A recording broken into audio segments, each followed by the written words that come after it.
a different mode. And when the lights on, then it's welcome to the show. Mama knew she raised a goat. I'm a Capricorn, climbing all the slopes. I'm a beast without an antidote. Never out of road. I'ma find a way to make it work. And it did me wrong. Kept receipts and I'ma let them know.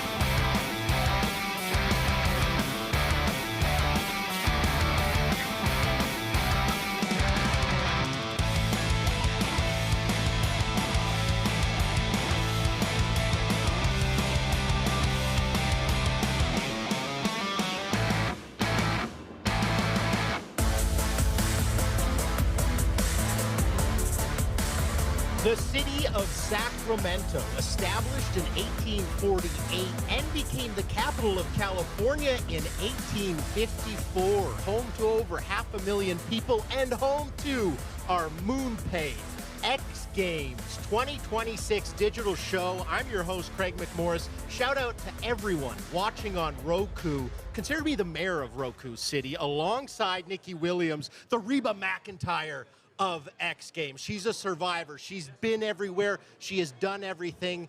And I'm very excited to get into what you are going to be bringing to our wonderful audience here at the MoonPay X Games 2026 in Sacramento. First, however, let's take a look at the menu. What do we have on this fantastic Friday night? We're going to toss it up right here as we look at the park section in Sacramento.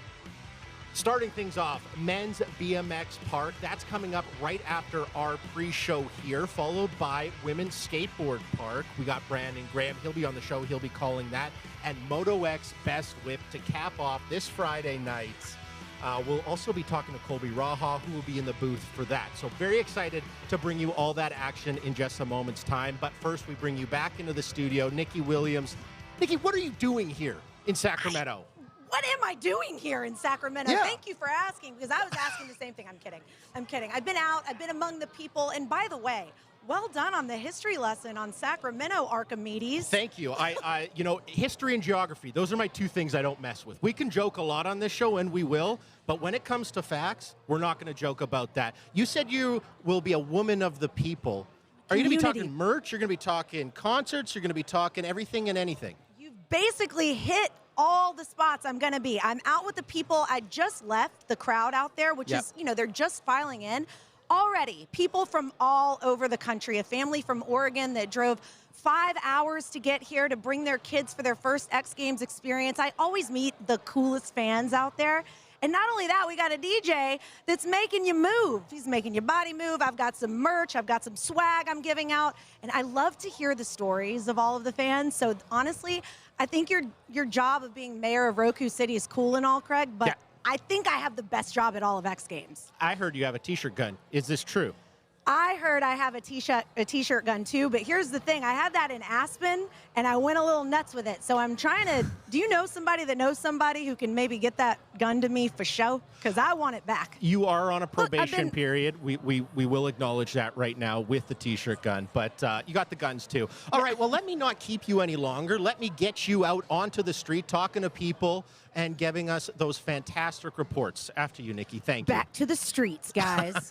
Take it away, Brando. There she goes, our very own Nikki Williams. And when I said she's the Reba McEntire of the X Games, she's a survivor. She has been everywhere, done everything, just like our next guest. As we see Nikki Williams out of the Athlete Lounge, our next guest, as I was mentioning, Brandon Graham. Now, Brandon, thank you so much. Crispy. Thank you so much.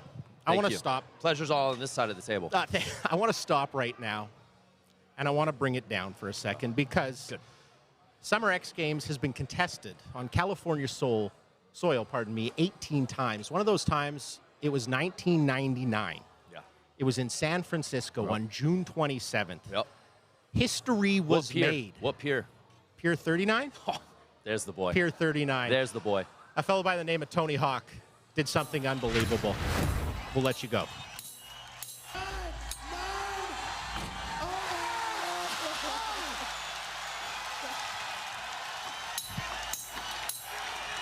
The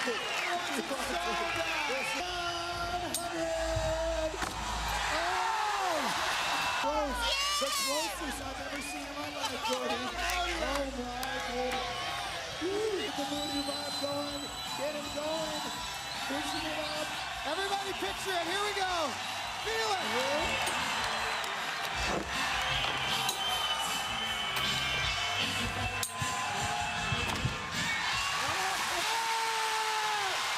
Are you kidding me? Yeah, look at this. Tony Hawk, everybody! Yeah, look at this! The reason I showed you that image, that moment in history, is because not only was it one of the greatest moments in X Games history, you were there. A young Brandon Graham was there in San Francisco, correct? Correct, yeah. That was a moment, and by the way, the greatest moment, I think, in the history of X Games, until the next greatest moment, which may just happen this weekend. We shall see. But yeah, I was a kid going to my very first X Games and just thought, hey, I would love to be one of these guys someday, and who knew what the future would hold. And that's the thing about X Games. It's our World Cup. It's our Super Bowl every single time we do it. Yes. And to bring it to a new host city, yes, just like it was in 1999 in San Francisco, now 2026 here in Sacramento, yes, there's going to inspire not only the next Nigel Houstons or Arissa Trues, but maybe the next Craig McMorrises, the next Roku City mayors. The next Brandos. Exactly. That's why I wanted to show that, because I think that is the coolest story. You know, one of the biggest moments in X Games history, a young Brandon Graham is there, watches that, and then becomes the voice of skateboarding at the X Games. I think that's really cool, and I wanted to share that. I also wanted to share it for this reason. You don't know where you're going if you don't know where you've been. Well said. X Games has relied on incredible historic moments, right? Like that 900. And a historic moment happened with the MoonPay X Games League draft. Yes. That just happened in March in LA. You were there. Before we break it down, let's give you some highlights from that draft. It doesn't get any bigger and better than this. We are making action sports history tonight. Welcome to the MoonPay X Games League Draft at Cosm. The very best action sports athletes from around the world have literally flown in hoping to have their name picked in the inaugural draft. You can just feel this anticipation as the athletes are wondering, am I going to make the team, am I not? With the first pick, New York selects Chloe Cabell. For the first time in the history of action sports, the best skateboarders and BMX riders won't just compete as individuals, they'll compete as teammates. 40 roster spots are up for grabs tonight. Each team will draft 5 men and 5 women. 4 teams, 4 iconic cities, and 4 legendary general managers. There is a place now for this next generation, and it is called the MoonPay X Games League.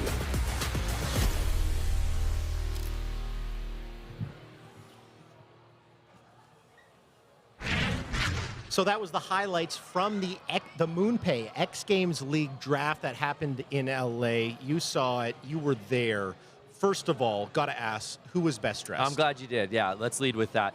Kevin Peraza had the bolo, so obviously that's going to be near and dear to our hearts. I loved that look. Guy Curry kind of had a schoolboy Q. That looked great. I have to give it to me.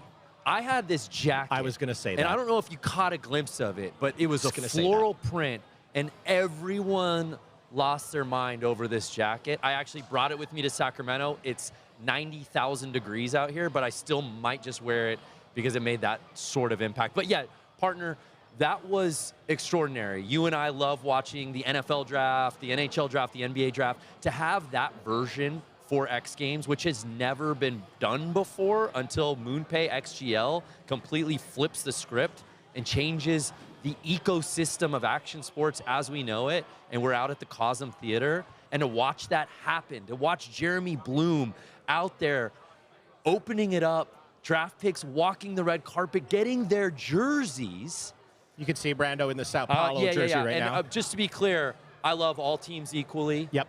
It's Brazil blue for night one, but I'm going to be flipping through all unis this weekend. So don't think I'm biased by any means. I look good in blue. Okay, one more quick question. You kind of alluded to it, but the energy at the draft seemed incredible. The graphics packages, the pageantry, if you will.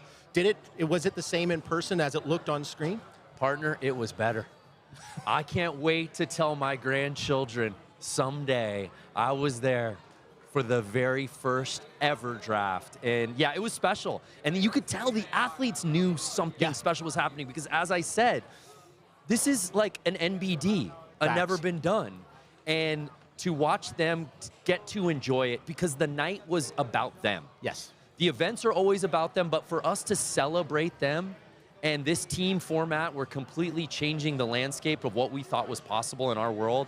And to find out the night what they're joining and to get their uniforms, to hear their names called, the hairs on the arm went up. Goosebumps. Okay, let's get into the nuts and bolts here. First overall pick went to New York. Yeah. They selected Chloe Cavell, right? So maybe a little bit of surprise, but what did you see from New York selections? Yeah, first of all, I believe, and I said this on draft night, New York has the best skate roster in the league. I'm not saying the best team, but to be able to get Chloe and Nigel, to get those two, the GOATs, in street, on your same squad, and Onodera, hello, he may end up with gold, and you've got the best women's BMX rider on the planet. So what Hannah I want, Roberts. yes, I want to educate our folks at home really, really quick. There obviously is major strategy to this, right? Because Chloe and Nigel, they're going to compete in street and street best trick, right? So two. But then you kind of look at other skaters, as maybe we're going to jump to Team LA right now, that would compete in a few more disciplines. So that's the question it begs is, do you want those athletes that are going to be competing more or the ones that have a higher likelihood of climbing atop the podium? Yeah, you hit it on the head, partner, because where I think New York went very skate-specific and very discipline-specific, look at XCLA, who went in a different direction. Their first pick, which was the second overall pick, I believe, was Tom Schaar, the ultimate skateboarding all-terrain vehicle. Facts. So for him to potentially medal in 3+4 even events is extraordinary, and that's a lot of points at stake. You could say the same for someone like Lily Erickson as well in Park and Vert. For sure. And then maybe a Brady Baker as well, who wasn't actually in men's BMX Park. That'll be coming up a little bit later on our show, but he was bumped to first alternate. We don't know if he's getting in or not. Let's jump to Brazil's team, Sao Paulo. The general manager, I don't know, one of the most winningest skateboarders of all time, Bob Burnquist. What did you like about his selections? Yeah, this was a really great team. He took Guy Curry in the first round, best headshot of the group, by the way. And to be able to follow that up with Sky Brown and get Ryan Williams, I think you've got 3 gold medal favorites there. Plus, I don't know, goats no goats. Garrett Reynolds, the winningest gold medalist in summer event history. Yeah. You were able to get as a mid-round pick. That's what we call value in my business. The ROI on that's going to be absolutely ridiculous. And that's a fun quote. You can patent that. Also, goats, our Willie, the shoey, where that was one of the highlights of the draft. Monster into his boot and then drank it, was certainly the moment of the night. And then XC Tokyo. Yeah. So there's great picks here. Obviously, very Japanese heavy. And I'll let you say something quick to it if you have something to say. I like everybody, but it's funny you say Japanese heavy. Yes, it is. The 2 athletes on this team that are not Japanese were their first 2 picks. Arissa True, who I love Chloe Cavell. I've got no problem with the first overall pick. If I were a GM, I might have taken Arissa first overall. So to get that value at the 3rd pick in the draft is extraordinary. And to get Kevin Peraza's, everyone's favorite BMX rider, is really special. Moto Shibata, obviously extraordinary. And I just think the young Japanese talent in skating, Sora, Yumeka, Coco, it's like, this is a really great team. There's a lot to love. Now, I mentioned it was Japanese heavy. Obviously, it's the Tokyo team. Yes. But unfortunately, there were some visa issues. So a couple of the names that you saw on Team Tokyo, are not going to be competing. They were allowed to get alternates. Jeff, I do believe we have an alternates list that we can put up there if we get to see. We talked about that. I don't know if it's going to be coming up. Yeah, oh, there it is. So these will be the replacements of all the athletes that didn't get in. Team New York's going to toss in Paige Hine, who I actually just did a very fun Guess Who game. Her and Chloe Cavell. She didn't win, unfortunately, so she's going to have a chip on her shoulder. Paige is very good. But, yeah, that's another component now that we're in the league, right, is each team got to draft 10 athletes. Well, as you can imagine, there's way more than 40 athletes competing at X Games. There's a look at XC Tokyo, as you said, the visa issues. To be able to pull from a free agency field and to get 3 names like that, like Chris Jocelyn, the Thrasher Skater of the Year, call him up from the pen, big boy. Yeah. You're hitting the streets. And Shiloh Katori, who's like one of my favorite skateboarders on the planet to watch, who's only getting better. Yes.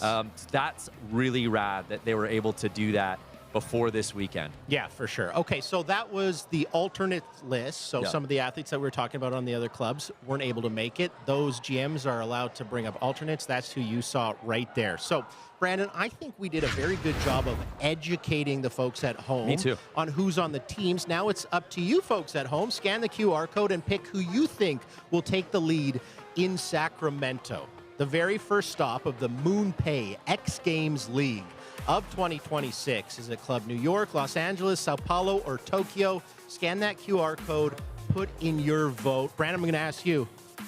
You've watched a lot of practice. Who do you think it is? This is such a difficult question. Give me... Whoa, the votes are already in. Everybody's going club. Oh, it's live. Interesting. Club Tokyo.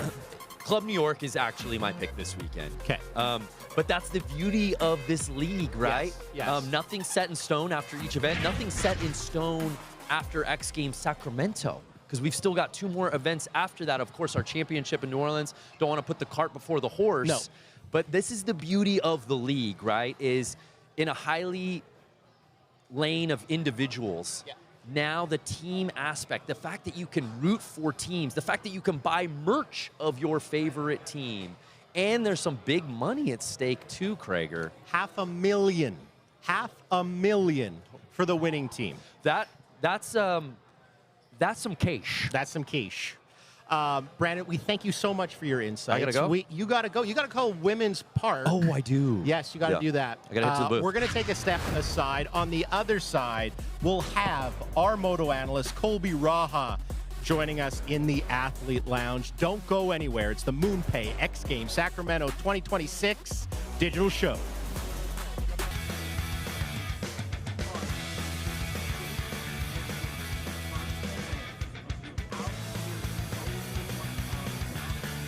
Welcome back. Out here in the mix, Nikki Williams joining the people among the people. We're out here just getting hyped up, getting ready for everything going down at Park. We've got people left and right coming from all over. But I said for, I don't know, this one maybe, I talked to a local. I get the pulse on how the locals are feeling having X Games here for the first time. And I ran into a man that I think, did we just become best friends? What is your name? Anthony. Anthony, tell me a little bit about your background and where you're from. I'm a scooter rider from Sacramento, California, and yeah. And he's a self-proclaimed X Games enthusiast. Now, when I hear that, immediately all the alarms go off in my head. I love an X Games enthusiast. I love a local that is excited to be here, and I've got some merch to give away. Does that interest you at all? Maybe like a really cool X Games League hat? Oh, yeah. Not that you don't have great hair. You have fantastic hair. I don't know who's doing your hair around town, but they do a really good job. But I'm going to make you work for it. I've got some trivia questions, and I've got some people that said they were going to help you out, and then they ran off. So we need to also find you some new friends while we're at it. Sound good? A little trivia, free hat, and some new friends here with a local. Let me pull up some of these questions here. Let me just ask you right off the top, what year were you born? 2000. You were born in 2000. I think you'll do all right with this one. What year was the very first X Games? I'm going to say 1991. You're going to say 1991. Is there anybody out there that knows what year the first X Games was that wants to help him out? Your buddy over there who left you, I don't know if you want to trust him. I'm going to trust him. 1995. I'm changing the answer. Yeah, you almost got unfriended, and just like that, we're going to not give you a hat just yet, because I got one more question I want to ask you. Which city has hosted the most summer X Games events? Los Angeles. You're going to say Los Angeles. You're going to trust your newfound friend over here, and you are going to be correct. And since you got another one over there, I got another question I want to ask you. I'm really just putting you through it, aren't I? Okay. Which iconic skateboarder grew up in Davis, California? Nigel Houston. You're going to answer that one on your own without calling in a lifeline, and you are going to be correct. Nice job.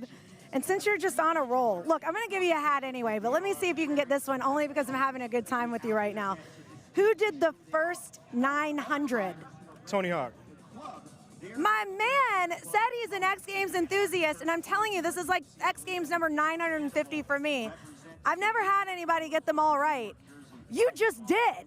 You are truly like the man of, you're like a walking Encyclopedia Britannica.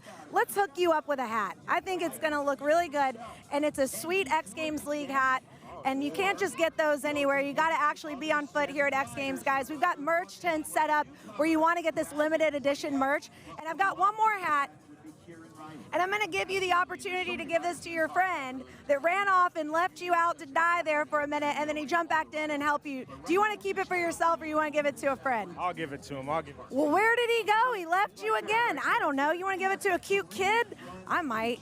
Okay. He's going to get it. He's a BMXer. Now, you said that you are all about scooters. Yeah, it's for free. A hat. Okay, really quick. Anything you want to say out there to the X Games powers that be about scooters? Nikki, I want scooters on X Games next year. You heard my man. He knows everything about X Games, and he says scooters should be here. Noted. Back to you guys.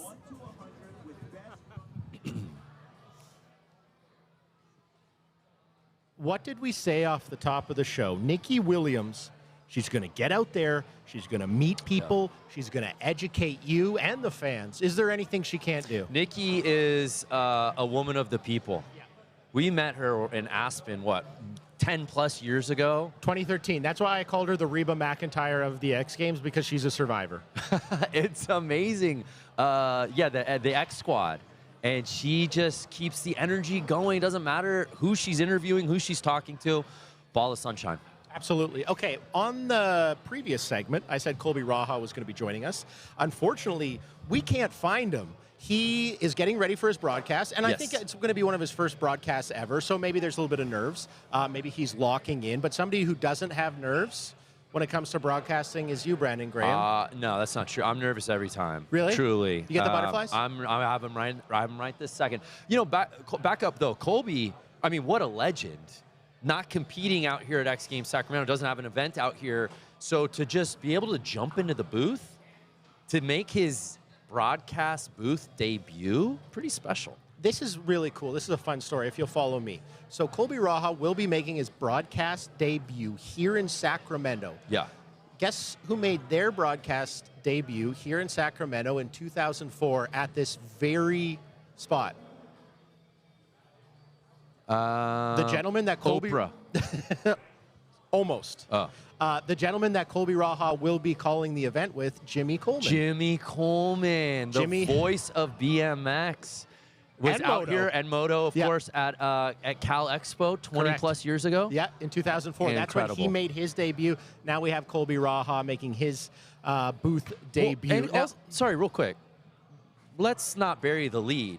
Craig, you are the voice of snowboarding at X Games. I haven't heard you say that once yet in this entire broadcast. In this situation, so I'm the mayor of Roku City because I want to do right for our Roku viewers. I love it, though. No one summers like Craig. No. So to get you off of the golf course or the tennis court or a Sea-Doo, And he'll take that baby completely vertical. Pretty extraordinary. Quickly, who's your top 3 picks for women's skate? That's what you're going to be calling later tonight. Yeah, women's skateboard park. I think this is Haley Servio is our defending gold medalist from last summer, which seemingly she came out of nowhere, right? So that was special. She is going to contend for a medal, but methinks Arissa True has that chip on her shoulder because this is her event. Yes. And I think she's going to come correct. She has looked so good in practice. I feel like this is a course that's going to bring out her best skateboarding. So for me, Arissa True is the favorite to win gold tonight. I love it. You heard it here first. That's amazing. You're calling that at 6:15.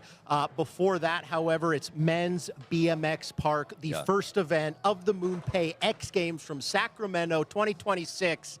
That's on the other side. Thanks for watching. Look good, they feel good, they're ready to kick things off and have a happy X Games. Look down here how adorable. She's not into it, but it's okay. She's going to be once these riders start moving and start grooving. These people are pumped, and I've talked to all of them, but I'm gonna tell you guys, the louder you are, the bigger these athletes go. X Games is so unique in that they love to hear you guys get big and get loud. So on the count of 3, can I get you all to lose your minds? It's time to kick off MoonPay X Games Sacramento 2026, and we can't do it without you. Are you ready? 1, 2, 3.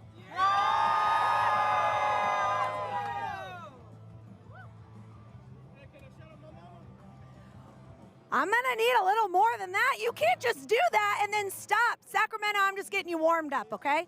We're gonna do it again. We got our people. We've got loud, we've got crazy, we've got dancing, we've got giveaways, and more importantly, we got competitions coming up, guys, so let's do it. Can I count on you? You're gonna take us there, right? We're gonna lose our minds. We're gonna go nuts. Yeah, we're going crazy. Everybody make some noise. Everybody. Tell them to do better. What? Tell them to do better. Hey, that was weak. Let me hear some noise. Yeah! You heard the man. You think you can get him louder? No. Nah. Okay, one more time. I want you to get bossier. Everybody, make some noise. Do we think I just lost my job? What's your name? Owen. Owen, where are you from? Here. He's a local. Do you want to ask X Games if you can have my job? I mean, yeah. All right, one more time. On the count of 3, get them nuts. Everybody, make some noise!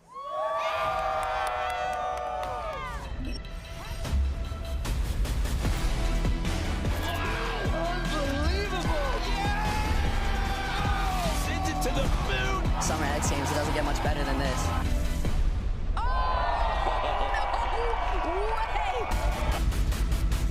Welcome to a bold new X Games. Every trick, every run, every moment has led to this. Yes! We salute the past while blasting into the future. Are you kidding me? 4 clubs representing iconic cities, bigger rewards, and bigger risks. My goodness, and we have it. Athletes are all in. It's full send. This is the MoonPay X Games League. Who you riding with? Hands up. In 1854, Sacramento became the capital of California, but today, in 2026, Sacramento is the capital of action sports. We are so excited to be back in Northern California. After 25 years, San Francisco X Games did their thing. Sacramento has something to say. As you can see, men's BMX Park warming up here as we are about to launch the MoonPay X Games League.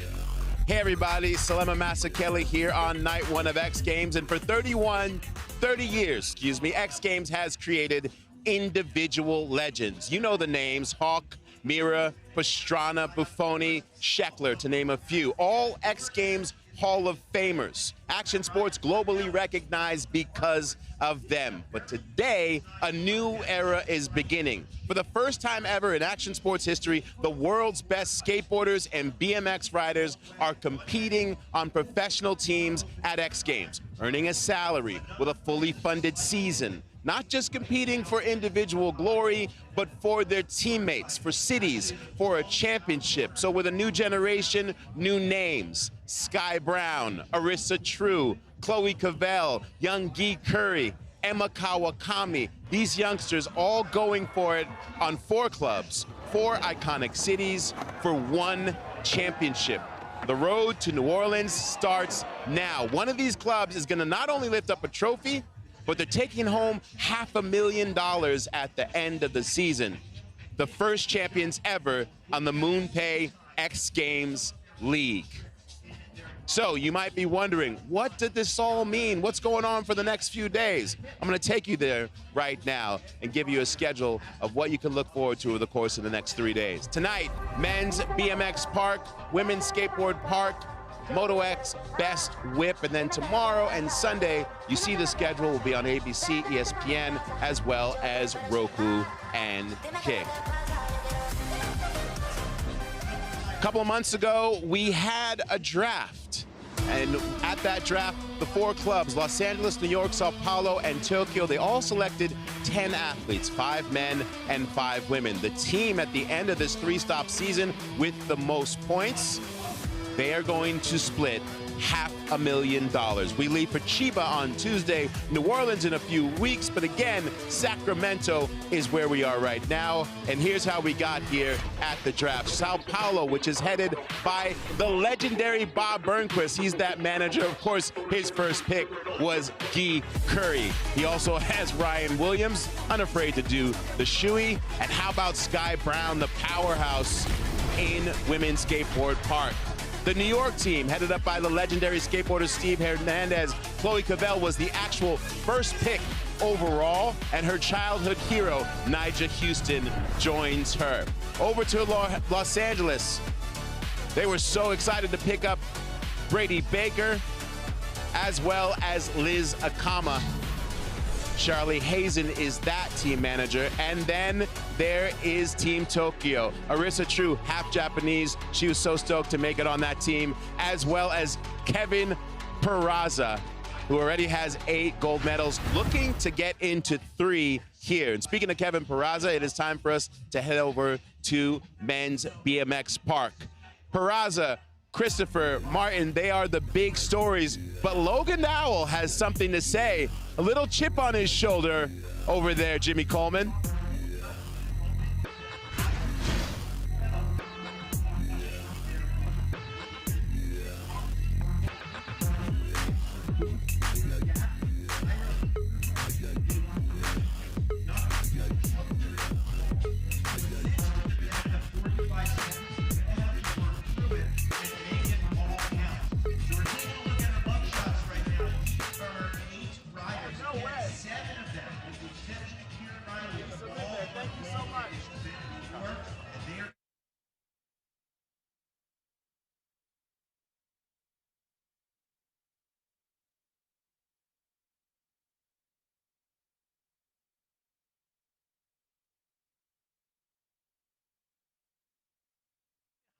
Whoa! Double tail whip straight into the double rotation on that 720 into a big flare. Landing really high, keeping his speed. Keeping it going, having a good run here. Yes, lots of pop. 14 seconds to go. Having a good run, Terrell. Let's see if he can finish it strong.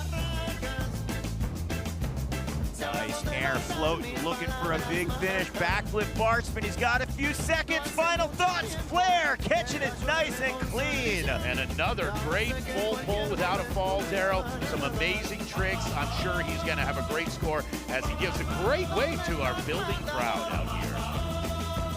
So Jose Torres putting in a nice run. Let's look at some of the highlights. He kicks the frame around with his left foot. You see it going around 2 times, catching the pedals nice and high. Able to get right back into the transition again on that flare. You see the high-flying drone shot. And right now, we've got the perfect view of that backflip 180 tail whip. And I want to note how high he landed on transition to keep his speed. So the score to beat would be an 82, and it's going to be a 76.33. So that's going to put him in that second place, right behind Kieran. Another good score, though, Daryl. Like, these guys have 3 runs, as we talked about before. They're going to be able to get a good run under their belt and then build on those scores, maybe do some different tricks and different lines that they can move through to really build their scores. So we're checking out the competition format. 8 athletes, 3 best of 3 runs, 45-second runs, max score 100. So right now we have the next rider coming in. So our first 2.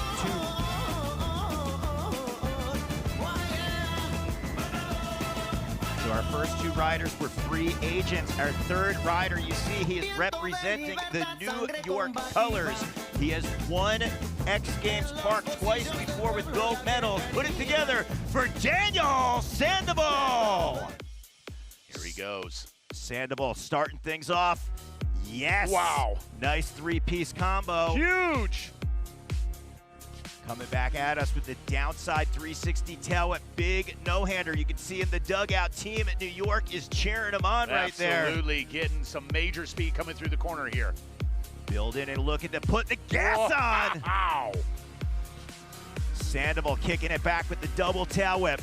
Downside with the pocket. Come on, Sacramento, let him hear ya. Having a great run. Looks like we had a little, he had a little fall there, or something happened right there at the end. Slipped a pedal, not quite sure exactly what happened there. So Sandoval is gonna wave off the rest of his time. You see a little rider camaraderie out there. Justin Dowell giving him a fist bump. I wanna take note, as we watch all of these highlights, in practice, Daniel Sandoval actually had a collision with another rider. He didn't even know if he could ride. He injured his left wrist, and now he's out there riding on the course. You saw he had a little bit of difficulty out there. I'm so psyched that he's a warrior. He's in the ring, but he's gonna have 2 more opportunities to get it done. Yeah, throwaway run right there with 41.66. It looks like he slipped a pedal. All right, keep it going here, Sacramento.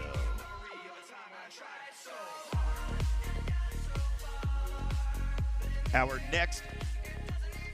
next rider dropping in is Marcus Christopher. Starting off his run nice and smooth. Another big air there. Love the way he found that pocket and dropped the shoulder. Wow. Yes, big height right there. Hitting the combos, 25 seconds. Little hand plant right there off the Tower Bridge extension. Huge backflip, looking smooth here for his first run, Daryl. Totally committed, pitched over the bars, kicking that 3 times on that downside tail whip. Tuck no-hander, he's got 8 seconds to go. Sacramento, does Marcus have your support? Come on, now's the time. Keep him pumped up, Sacto. First run here, and he's gonna finish it out right there. So a good first run here for Marcus Christopher. Getting some fist bumps from everyone out on the deck, and you can see the BMX camaraderie. It's like a million on my neck, got all of these bitches all struck. We pissy drunk off a surfing, I'm up in VIP and these bitches are screaming let me in. Up in the morning, girl, and the DJ playing that song. Now what you gonna do? Yeah, what you gonna do? Come on. It's up in the morning now, and I'm trying to go home with you, girl. What you gonna do? What you gonna do? Get it poppin', get ahead and drop it. It's written all over So your Christopher face, don't stop. totally committed right there. And an 89, the biggest score we've seen yet. It's going to put him in that top spot, followed by Riley and Torres. She would never talk to a lame like that. In my ear screaming how you got a name like crack. Similar to Mike Jones. Say my name enough, then I'm taking you home. You know I walk without talk, without sleep with the crown one.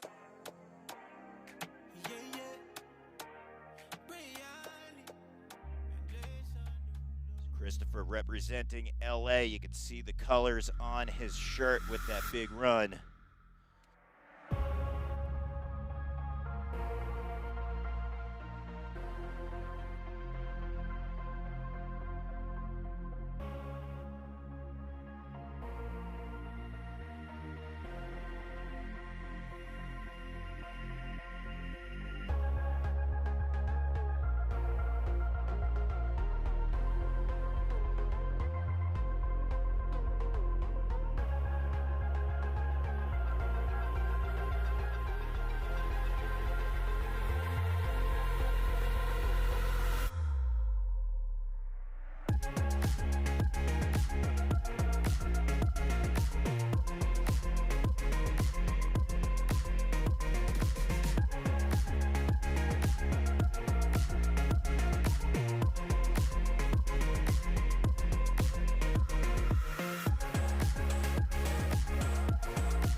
I do is win like I'm Khaled. I don't keep no change, only bills in a mattress. And I stay in my lane, don't bother no asking. Won't be no problem, won't be no judgment, yeah.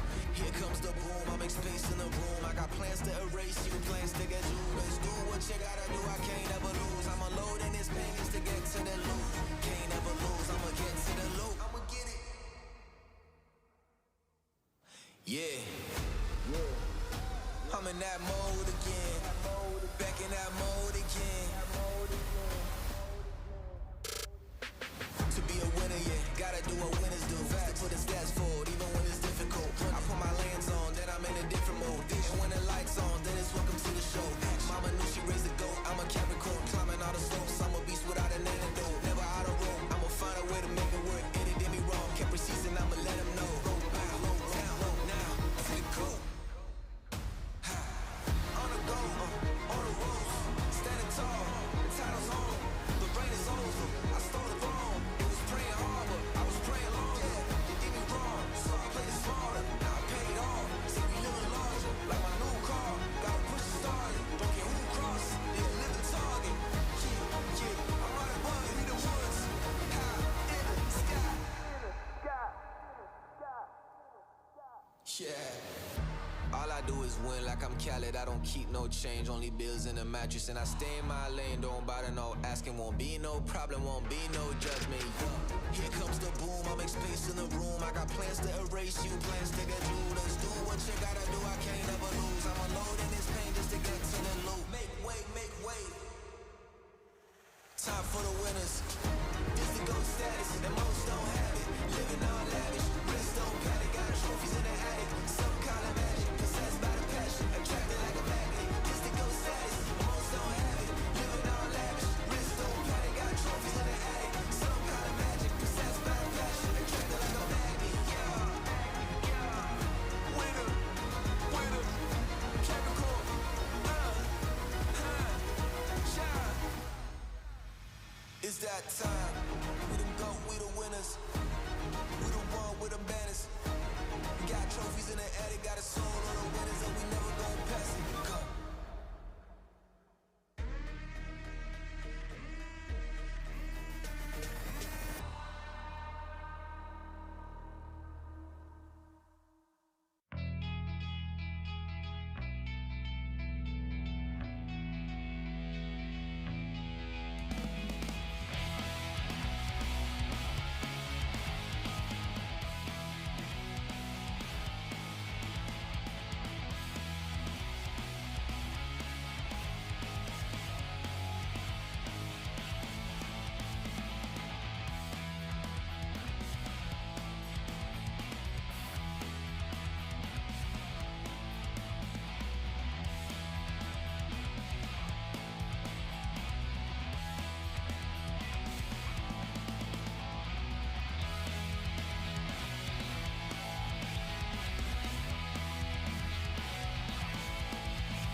Great look at the crowd out here, Daryl, and we're just getting things rocking here again at the men's BMX Park.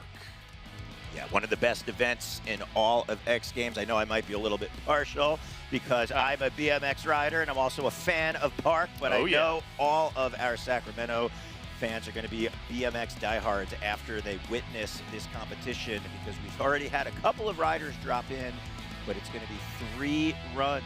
Best run is going to be the count, and our judges are going to want to know what that score is. It's going to be 1 to 100, but we're going to get the party rolling again. That is if Sacramento is with us. So let me see you. Sacramento, are you ready for some more BMX? Oh, that's pretty good, but I know we can bring it up. How about it, Sacramento? Are you ready to see some more BMX?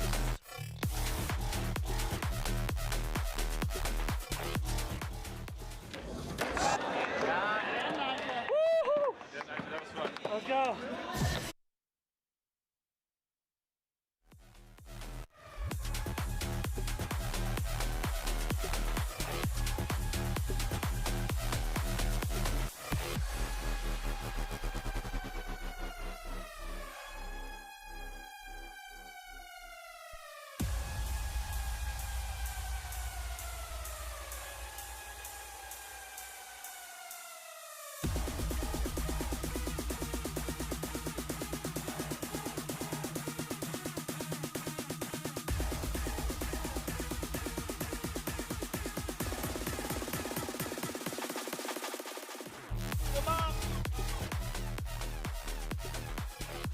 Classic can step through. Oh! Final thought for Nakamura.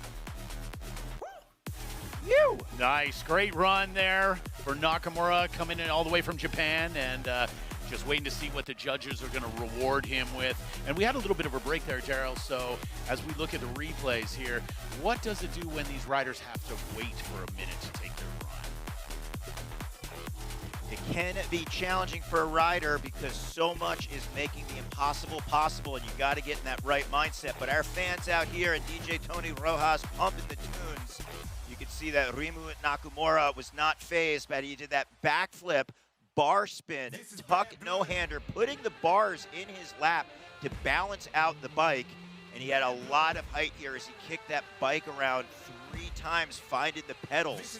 Talk about that 45 seconds on the clock being super important for a rider, but we're going to see what the judges think as far as his score, and a 78. Okay, so it's going to be Christopher with an 89, Kieran Riley with an 82, and Nakamura sitting with a 78. Moving him into 3rd place as we get ready for our next rider on course. Representing a team in New York, this is Logan Martin. Logan right now looking to make some history. He's tied with the late great Dave Mira and Scotty Kramer for the most park medals. He has 5 of them being gold, 3 silver, and 1 bronze. He'd love to put another one for Team New York. Woo! Logan also won the first ever Olympics in Tokyo 2020. He's showing you right now what it takes to be a champ. He's got 8 seconds. Yes! Wow. Come on, Sacramento, final moment. All right, Martin. Great run there for Logan Martin as he salutes the crowd. Taking a look at the New York dugout, going a while down there. Shout out Steve Rodriguez. You see, he's getting the high five. Yeah, Steve Rod. Cheering everyone on. Look at all the riders on deck. You got Boyd Hilder up there.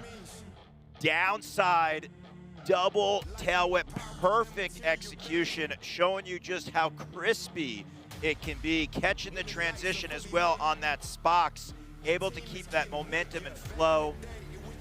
Logan looking so confident. We have yet to see a score in the 90s. Will this be it? There Boom. it is. 92.33, new leader repping New York, Logan Martin. And he's definitely happy with that score. All right, your next rider coming out of Mexico is going to be Kevin Terrazza. Kevin, one of those riders who has creativity. Yes! First rider we saw utilize the tower that way. Downside, double 360 tail whip. I know Peraza's got a lot of fans. Let them hear you, Sacramento. Straight to your home. representing Tokyo. Kevin's got 15 seconds. Oh, okay. Utilizing the grind feature. First rider, we talk about the creativity. Oh, just what you were talking about, Daryl. All kinds of amazing tricks there. Really using this entire course. Little fall there. That was after time. That's not going to count against him. Come on, Sacramento. Show that love for the creative Kevin Peraza. Yeah, hyping up this crowd right here. He's got to be happy with that run, Daryl. Now you know it coming through. What you gonna do? Break in the walls, bring in the force. It's a countdown, better talk to me. Nice to see you run to my left, I gotta play to my right. Evan utilizing the box jump features. He's also one of the first riders we saw do the wall ride, also put his pegs to some of the railing, and right here, he touches his hand right on the coping at the top of the tower with a perfect hand plant coming in so smooth. His wife, baby, daughter are here cheering him on, along with his mom. One of the best families in all of BMX. Kevin just has positivity, and we're going to see if the scores from the judges exude that same positive vibes, and they do! 93.66, Tokyo in that top spot, followed by New York's Logan Martin and LA's Marcus Christopher. Wow, as we look at the dugout right there, too, you see his teammates really pumping him up there, Daryl. And as we talked about before, the leaderboard shaking up after each and every one of these riders, really making this competition special. So our 8th rider to go, he is our defending gold medalist. You see he's wearing all black. That's because he's a free agent. He is out here with something to prove. Sacramento, show your support for Justin Dowell.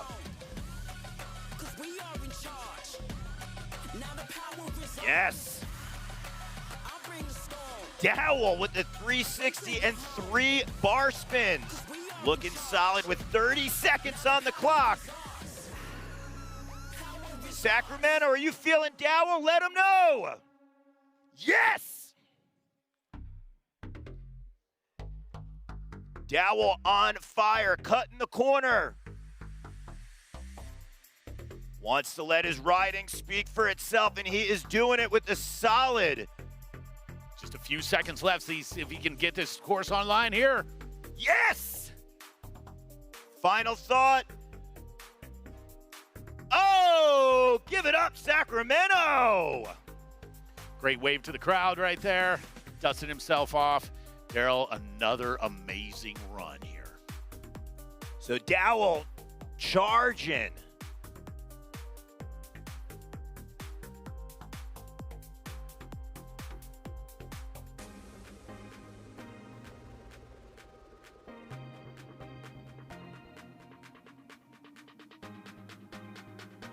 So Dowell hitting all the combos out there and then had the massive haymakers. Smooth with the transition. And then right here, a little topping on top.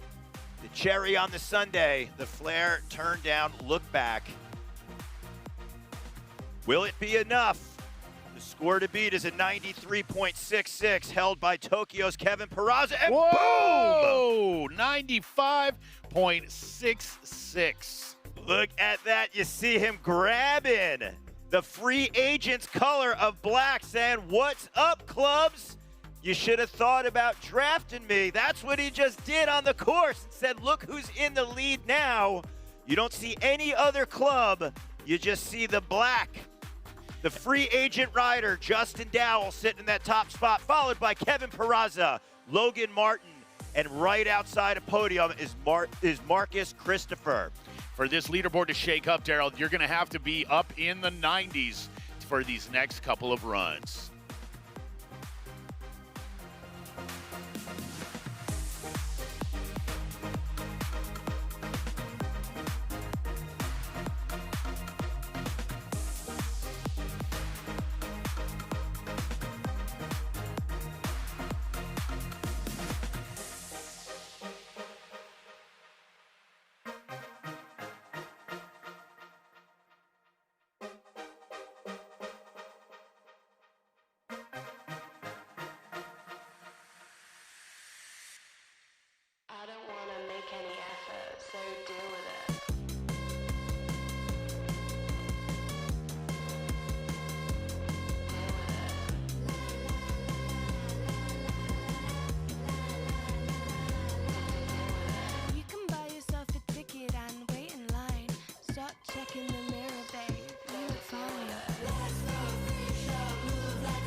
All right, again, welcome back to Men's BMX Park here at MoonPay X Games Sacramento 2026, and our next rider coming in right now. All right, on course, Kieran Riley, pump him up, Sacramento. Run 2 of 3 underway, 45 seconds as Kieran lays over a nice tabletop. Yes! Kieran, the only rider of the heat who does not have a gold medal and would love to have one. He is very capable, but he needs your help! Yeah, Kieran, 15 seconds. Finding his line. 8 seconds. Sacramento, he needs your support! You! And finishing that run strong, Sacramento makes some noise! Kieran Riley, another free agent out there. You see he's wearing the black colors. One of the many highlights, that front flip, tuck, no-hander. Come on, look how good this is, Emil. Absolutely, some great tricks out there. Just waiting on the scores from the judges. Currently in 82.00, currently in 5th place. Let's see if the judge is going to reward him and do a different score. Bumps him up to an 84.66, so keeping him in the same spot here, Daryl. All right, Sacramento, we know what to do. Looking to take his second run of 3. He has won this event before. Pump him up. This is Jose Torres. There he goes, dropping in. Yes.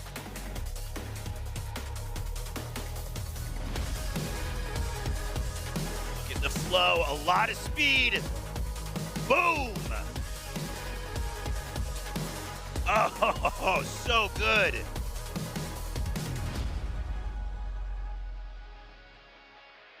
"20 seconds to go. Yes! So much hype for Torres.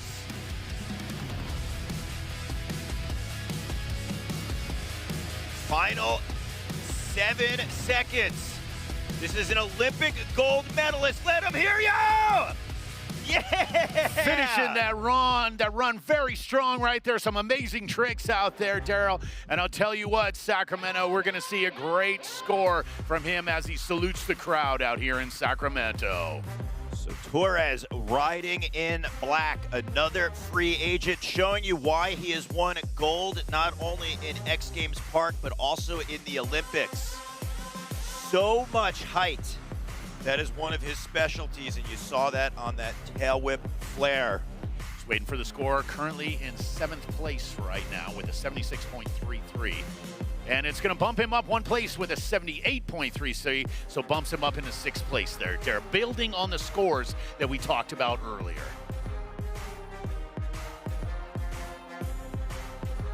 All right, your next rider coming out of USA, Daniel Sandoval had kind of a throwaway one for his first run out there, currently in 8th place right now, but we are going to see some amazing tricks out of Sandoval. Sandoval representing New York. You see right there, he's doing the throttle on his right wrist. He didn't even know if he could ride, but he's got the crowd support. So Sacramento, pump up the Warrior. Sandoval.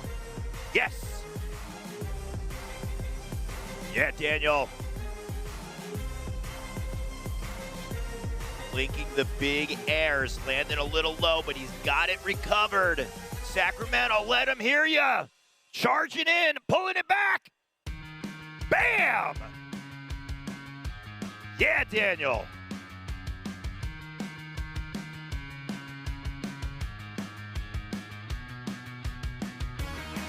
Come on, D. Working it out, 10 seconds to go. New York's dugout is about to go nuts. Oh! Oh!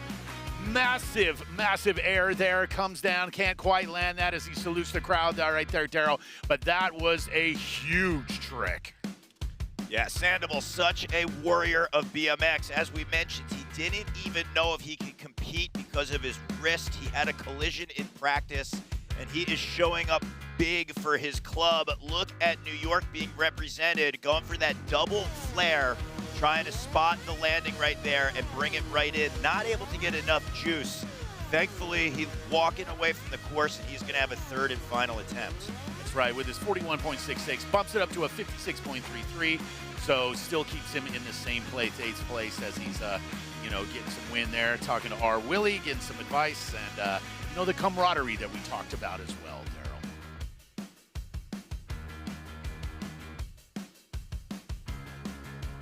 All right, looking to take his second run. LA's represented Marcus Christopher. Oh! Hard bail right there, trying an amazing, massive trick, but looks like he's okay.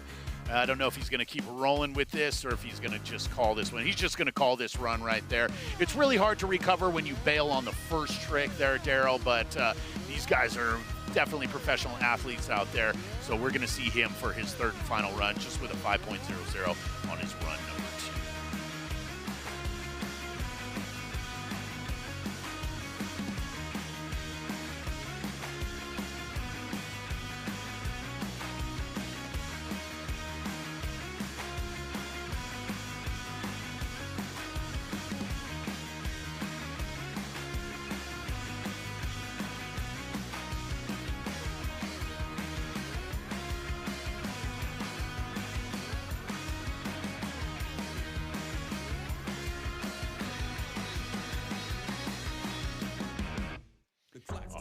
All right, next rider dropping in.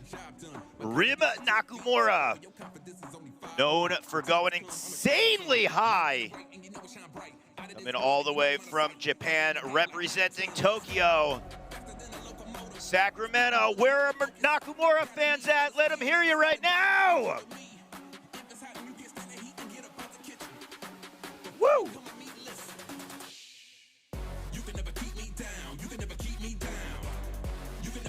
Nakamura looking to tap into the 14 seconds as he comes in fast. Bar spin 540. Come on, Rim. Yeah, it's like definitely not like the old school vert way of spinning right side up, north and south. They level out the bike to be able to bring the bike back in. It's almost like how they would do it over a hip in a way. Looks less than enthused at the end of that. You see that he had a hang up at the end of that run. Yeah, he had so many good points in it though. And here's the style that we were talking about. Like, he just makes everything look so good with that 360 cancan over the box backwards. And right here, it's that 540 bar spin, but you can see the bike levels out. It's almost like flirting towards what a flare would be in a way. So it's a different axis. 540 can be a flare technically if the axis is a little bit steeper. Well, actually a lot bit steeper. You got to go upside down. So you still need better than a 92.33 to jump in the top. So that is the top 3 spots. So that'll jump Rim up 1 point, so that'll move him up from 7th into 6th. I do want to echo that point I made earlier. I said that X Club Sao Paulo doesn't have a male BMX park athlete. They do have Ryan Williams and they do have Garrett Reynolds. It's not like they don't have a stacked field. It's interesting that they don't have anyone at this event. Logan Martin. He was in the lead. He now finds himself on the bubble there in that bronze medal spot. Oh, that was a switch flare, switch tail whip into the 720 cork bar spin. Like, that is insane. I was bragging about him doing a standard switch flare, which is opposite direction. But you can hear in the background, Daryl now is actually talking about the fact that he is tied with me and Dave Mira for the most park medals. So if he gets another medal, he gets that record on his own. And we've said this before, we brought this up, but he's doing so good. He looks amazing on his bike right now, and currently he is in position and looking to make it even better odds for him. Nice 540 right there flare at the end. Last couple of seconds. In addition to that, to tie him for most park medals, he's 2 gold medals behind Dave Rivera. He's got 5. Dave had 7. Oh, it's crazy to think about how amazing Dave Mira's X Games career was. But here, look at this one. This is a switch tail whip, switch flare, meaning that he's rotating the opposite direction of the tail, but also the way that his bike and his body are rotating as well. And there's a triple tail whip in the regular direction. So this dude is such a machine. I'm so curious to see what this running score is going to be. 92.33. Higher than a 95.66 to be in that leader spot. Taking a little bit for this score to come in here, so there's a conversation being had. If you're wondering what they're all staring at, there's a monitor right there on the end of the course, so the athletes can pop out and take a look at some replays and keep tabs on what's happening as we run through the competition here. So 94.66, it'll jump him up. He'll overtake Kevin Peraza, moving to the silver medal spot, but it was not enough to overtake the lead. And then an excited crew over there in the X Club New York dugout. Always a crowd favorite, Sacramento. Kevin Peraza was in that silver medal spot, got bumped down to bronze, now gets a chance to answer back here in round number 2. And he has the trick right there. Actually, he did mess up something compared to his first run, but I'm sure he will recover. He's got so many different kind of tricks, and he is definitely very creative with excelling. But that alley-oop pocket right there is beautiful. I love that hand plant. Right into the hand plant. Oh, look at that. Huge pocket. The pocket's when you're traveling from one side of the bowl corner to the other. He does that hand plant, he just gets perfectly parallel. He just kicks the bike out. But it's just so casual. And the first run, the replay, he was just grinning from ear to ear when he did it. He always is. Oh, and there he goes, sending that flare whip over the box backwards. I had a feeling he was going to do that one. You got to be careful when you're in that dugout over there. You're in the hot seat. Yeah, when it comes off that thing wrong, you're going to get more than you bargained for. He'd definitely be in the splash zone. But, man, here's that hand plant you were talking about, how he shifts his body over and then gets it right back in there. It's so crazy. And I love how he's folding that beautiful tabletop invert off of that truck driver right there. But this is where things went wrong. He did the flare whip 180, like the landing fakie in here. He's got to get everything just right. You can see Brandon Lupus in the background staring at him, just in shock of him doing it. But man, he's already smiling, just like we were saying earlier. Nothing gets him down. He'll be back. I'm so excited to see what he has next run. Got a little scratched up on that one there. You see him looking at the left elbow. So obviously that one's a throwaway with the 52.66. We take the best of your 3 runs. So looking at a medal as of right now. And again, we talked about the points. It's not just the medals. Yes, you want to do your personal best, but it's also points for your team. So third place points would be 60. Second place is 80. And first place points, you get a full 100. Speaking of first place points, he walked out of Salt Lake City last year with a gold medal after coming into both X Games events last year as an alternate. And after round 1, he finds him in the top spot yet again, the free agent Justin Dowell. Yeah, the judges rewarded him with that 95.66, such a huge score. They want to see the tricks. That's clear and obvious. They want to see you squeeze as many huge tricks as you can. And Justin is fully capable of doing that one. Now, what's he going to do different? I do not know, but so far, I feel like this run even has a better flow than the first one. He's in full control, he's pumping good, he's landing confident. Well, talk about when you get that done in the first run and it takes the pressure off. What does that do to your mindset? And it all depends on the rider. Some people ride better when it comes to it, but there's a no-handed 900, but he got the rotation a little flat there and went off the back of the bike. That's why I was so curious to see what he was going to do. But it looks like he actually got a flat tire. Yeah. Normally you can hear that thing. It sounds like a bomb going off, but that was low key. Yeah, so here we go. You can see rotating, no hands right there, but he's got on the back of the bike on the landing. You can see it flex right there. Tire folded over, and him being goofy-footed as well, too, because of his left foot being on the inside, the rotation makes your body twist open, so that makes it even more difficult to get that rotation like that. That is the end of round 2 out of 3. It's Justin Dowell, your defending gold medalist, still sitting in the top spot, followed by Logan Martin and Kevin Peraza. Still one more round of runs to go when we return to BMX Men's Park.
Growing up, all I wanted to do was skate.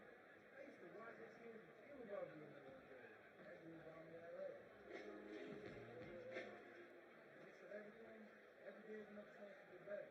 Stay with the people, do what I love. Must be going down, making haters smile from me. Never friends make it smash. Nothing beats an obsession with your friends.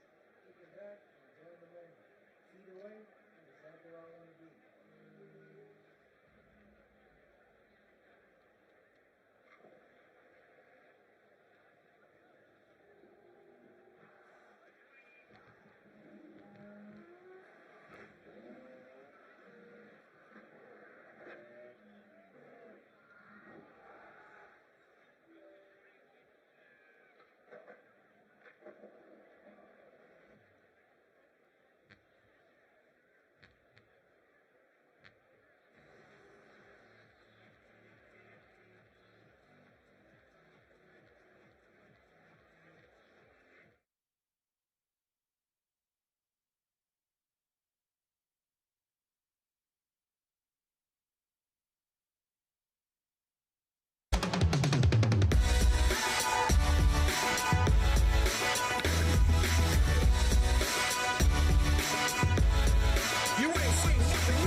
So you too can get your official X Games MoonPay League merch as well this year as the team jerseys. Taking a look at this epic shot right here of the park course here at the Cal Expo in Sacramento. We are in the start of round 3 out of 2 here. It's your defending gold medalist, Justin Dowell from 2025, sitting in that top spot with one more round of runs to go here. Before we get started, let's check in one more time with Andy Buckworth.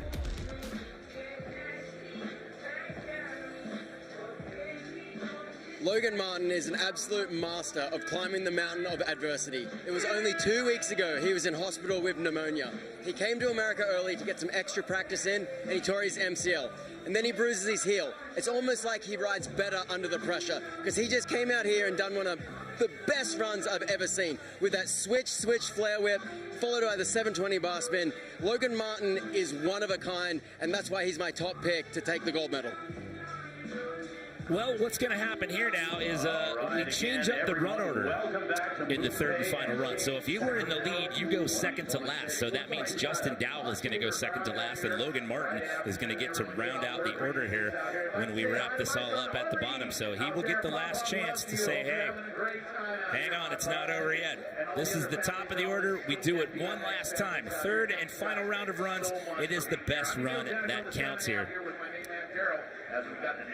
So that's how the start list looks here. Is you just see basically everything stays the same for the most part. Just Justin Dowell flip-flops right there. He'll go 7th, and Logan Martin is going to take us out. So the podium is still very much up for grabs. Everybody is alive and well here as we take our third and final look at Kieran Riley. Yeah, Kieran's coming in here as the alternate, and so far, so good. He's got such technical riding, and he's just on the verge of breaking out in this competition today. Look at that. Oh, man. See, he knew it, though. He had to up the ante. These guys are riding so good.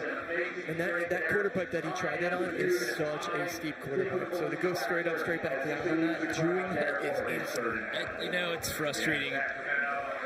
You come into that, you're coming in, but the silver lining is you came in as an alternate, you weren't sure you were going to get to ride, and then you get the call. A tough break right there for Kieran Riley on that third and final run. Comes Mr. Jose Torres, sits in that number 7 spot. And he was also, on that last run, he was on the verge, but he had that mess up when he did that switch air. Right there he started things off. He had a small case, but I don't think that's enough to really mess up the run. Oh, and then he slides out on that hip. But that's the same spot last time as well? Yeah, so that hip, a lot of guys have been trying such big tricks on that one because there's not many straight quarter pipes to do these huge tricks on that. So they're doing this one, bringing so much speed, going huge to try to get these crazy tricks. And the truth is, it's just at that verge where they wish it was a little bit bigger to be able to do it. Taking a look at Daniel Sandoval, I see him head down in the crossbar there. Definitely in some pain. You mentioned it at the top of that second run. You can see him just kind of shaking his wrist out. He had a collision in practice with Bryce Tryon yesterday afternoon. Definitely right there to that right wrist. You can see him going through it. And then the first 2 runs, the first one was off to a great start, and then he just had a weird slip up. And then the second one just had a slide out. Never, ever count this guy out because, again, said it earlier, going to say it again. Oh, as I see that, he just gets hung up. Well, the truth is, though, his riding style, he does a lot of bar spin, tail up variations. And when you're having a bum wrist, that's going to be hard to get that bar spin around and catch it, you know? So it definitely, I feel so bad for him because, you know, it's one of those things where it wasn't like his fault that it happened. It was an accident on the course. Everybody's trying to practice, and, you know, it's definitely hard for him. I mean, you could see when he went over there and stood in front of the New York dugout and just kind of squatted down. I mean, you could see that he's visibly in pain. Marcus Christopher, he was in the top 3. He got bumped out. He now finds himself 1 spot out, trying to jump back in to that top 3. Yeah, and this is one of those situations where it's a dream situation for a rider because this is your final chance on the course to be able to get your best score. He's right outside of the podium. He needs to bring it right now, and so far, so good. Nice backflip over the box jump backwards into that triple downside tail I mentioned earlier. I love that wall ride over that whole channel right there. So creative. Gotta hang on for another 7 seconds here. What's he gonna end it with? Nice flare. A look down over the channel. And that is going to be time right there. Okay, so he had that 89. Then we started seeing things bump up into the 90s. It got bumped down. Do you feel honestly, that's going to be enough to get into the really tricky? Like, I don't know every detail of what he did in that first run to be able to say, oh, that was a clear upgrade over what happened. So he did this trick already. We've seen this one, but everything was dialed though. He landed everything good. Here's that triple downside tail whip. So fast and landing so smooth. He had a lot of power. He was in control the whole time, so I'm really curious to see what the judges are going to do. See when he popped out, Brady Baker was there to greet him. He does get into the 90s, however, you need better than a 93.66 to get into the medals. However, fourth place, not a bad spot. That's still 40 points for your team. Brady Baker did also in X Games Club at LA up on the deck. So Ryan Williams lurking in the background over there as well, representing X Club. Sao Paulo. Here comes Rim Nakamura for his third and final attempt. He wasn't seventh, bumped up to sixth. There we go with that backflip bar spin. The bar spin back again. I love that huge toboggan pocket air he's doing. So Rim, he's had some really great moments in his run, but there's a couple things that are holding him back. Here's another one right there, slipping that foot. And the truth is, like, I know he didn't like crash, but if you slip a foot in modern day BMX park, there's nothing you can do that's going to redeem that score. Yeah, it goes back to the minutia thing that we were talking about earlier. They're looking for the slightest little slip up, and with the depth of this field, that's a tough one for him. So he's going to stick with that 79. So still got Peraza, Martin, and Dowell. But Justin Dowell doesn't get to ride last because if you're in the lead, you go second to last. So Logan Martin's going to get the last chance to answer back here. But hold on, here comes Kevin Peraza. And we saw what he tried in the second run with that flare tail whip over it. And right now he just got that bar spin to all right. So he's got everything working in his favor. He's just got to carry that momentum to the finish line. Look at that alley-oop pocket air. That's insane. Beautiful hand plant as well. Things are going so good for Kevin, making it look so good. But it's going to get crazy in a little bit, and that's going to be the decision maker. That one trick right there. And the truth is, he's got 10 seconds left in his run. You're doing it at the end of the run, and this is the biggest statement, and here it is. Flare whip, fakie, and he lands it! That's all right, that was after time. We talked about that earlier. My goodness. He celebrated and fell. What a trick to end a run on right there. Wow. Him and Rim Nakamura representing X Club Tokyo alongside Miharu Ozawa, who we'll see later on this weekend.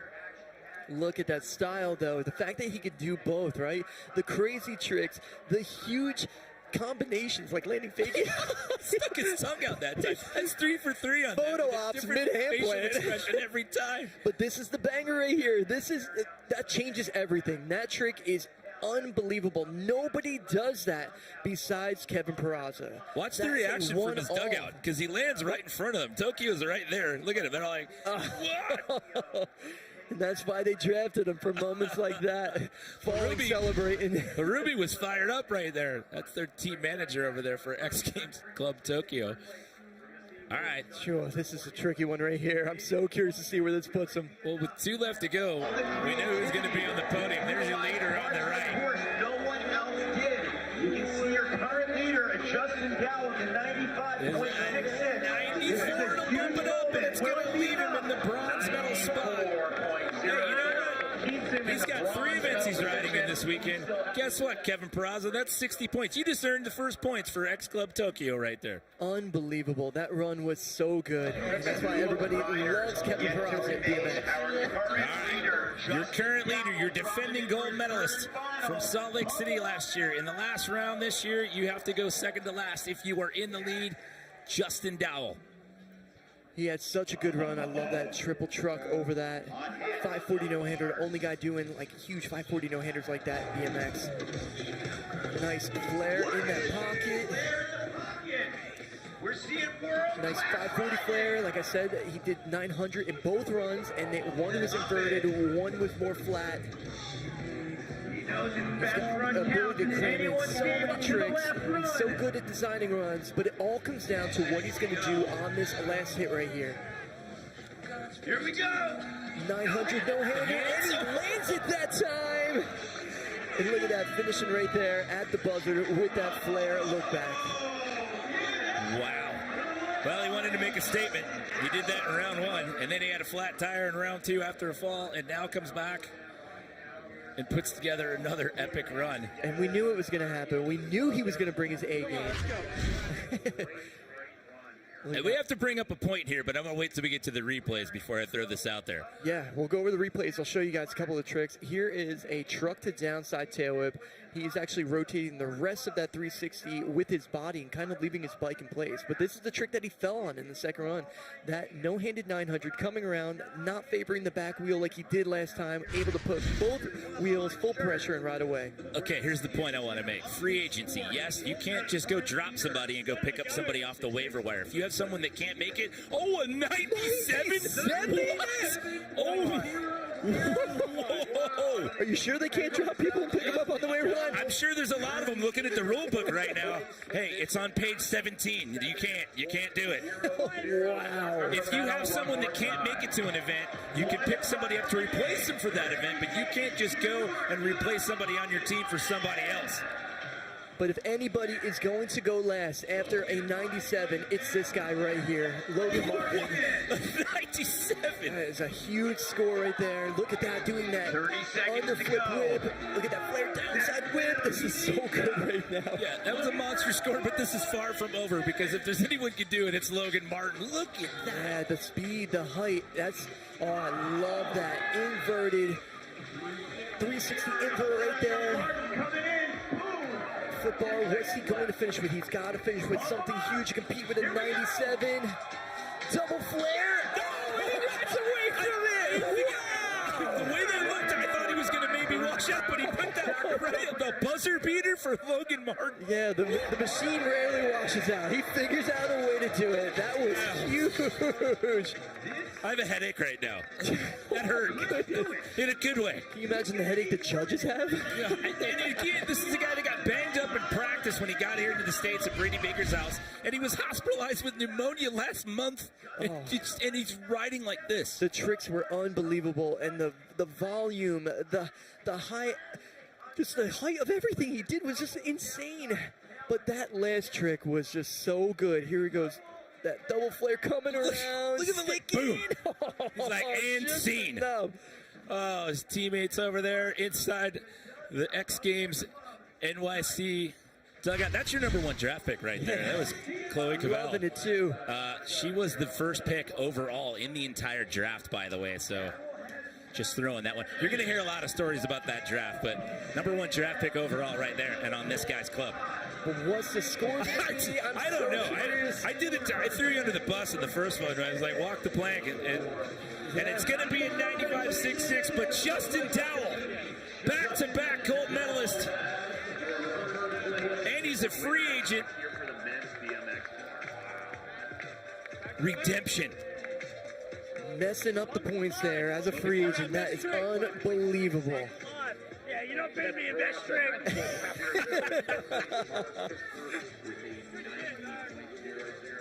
That was on a 97. Like, I don't know exactly what the highest score was in BMX dunk history, but that's got to be up there. That's back-to-back gold medals. That's in Park, BMX Park. It's been a while. I believe 2022 was the last time we saw back-to-back Park gold medals. And it was Logan Martin, if I'm not mistaken. So there you go. Kevin Peraza walks out here with a bronze. Logan Martin gets a silver, but it's Justin Dowell. 2 years in a row, BMX Park, X Games gold for the men. By the way, when Ryan said you're not beating me in best trick, we've got extra bonus money this weekend. So MoonPay is giving out some money over the weekend for NBD. So it doesn't have to be never been done in your sport. It just has to never been done at X Games. So however many NBDs get done this weekend, there's a panel that's going to decide between the men and the women's field. So they're going to hand out $10,000 in crypto from MoonPay to the best NBD for the men and the best NBD for the women. That puts incentive for everybody here to bring their A game to this competition even more. I'm here with Justin. Let's go. Justin, you've been walking around all week like you've got something to prove. You look so powerful out there. You crammed so many tricks in your run. It looked incredible. That no-handed 9 was incredible. How do you feel? Yeah, that was crazy. I haven't done a no-handed 9 even on Resi in like a year, so I just figured I had a good number as a score, and the guys were all creeping up on me, so I needed to pull something out, so. Amazing riding, dude. Do you have anything to say to the GMs? Which team would you want to ride for? What do you want to say? Yeah, now that the event's over, I really hope the league succeeds. It looks like it's doing really well, and I wish everybody on the team success. So, yeah, hopefully I get picked to the next one. Congratulations, dude. Double gold in a row. Keep it going. Good job. Thanks, bro. Yeah, so just to explain that again. So you can't, if there's an injury or somebody that's on your roster can't make it to one of the next 2 events, be it Chiba or New Orleans, you can go pick someone up off the waiver wire. However, it does have to be sport specific, and if you have a male athlete that can't make it, you can pick a male athlete. Same thing on the female side. So Justin Dowell makes it back-to-back, Scotty. 2 years in a row. That hasn't been done in men's BMX Park since 2022.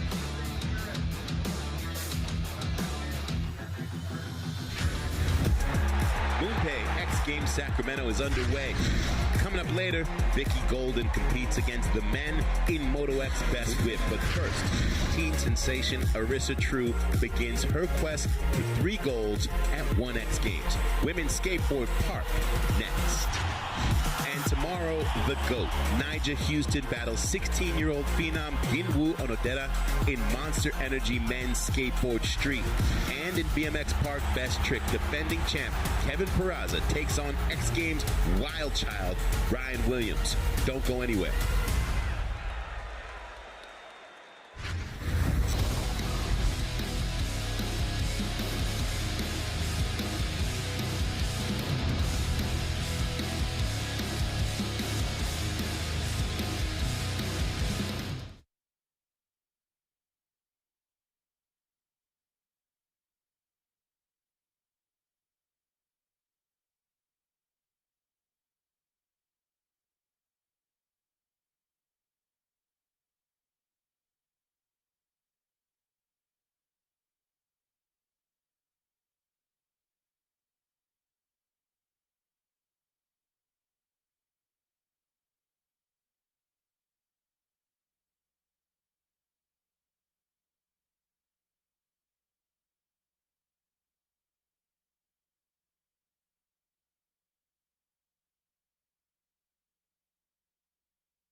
If you don't know the past, you can't shape the future, especially at X Games. In 1995, this brand was started by rebels, outcasts, misfits, but this is much more than a sport.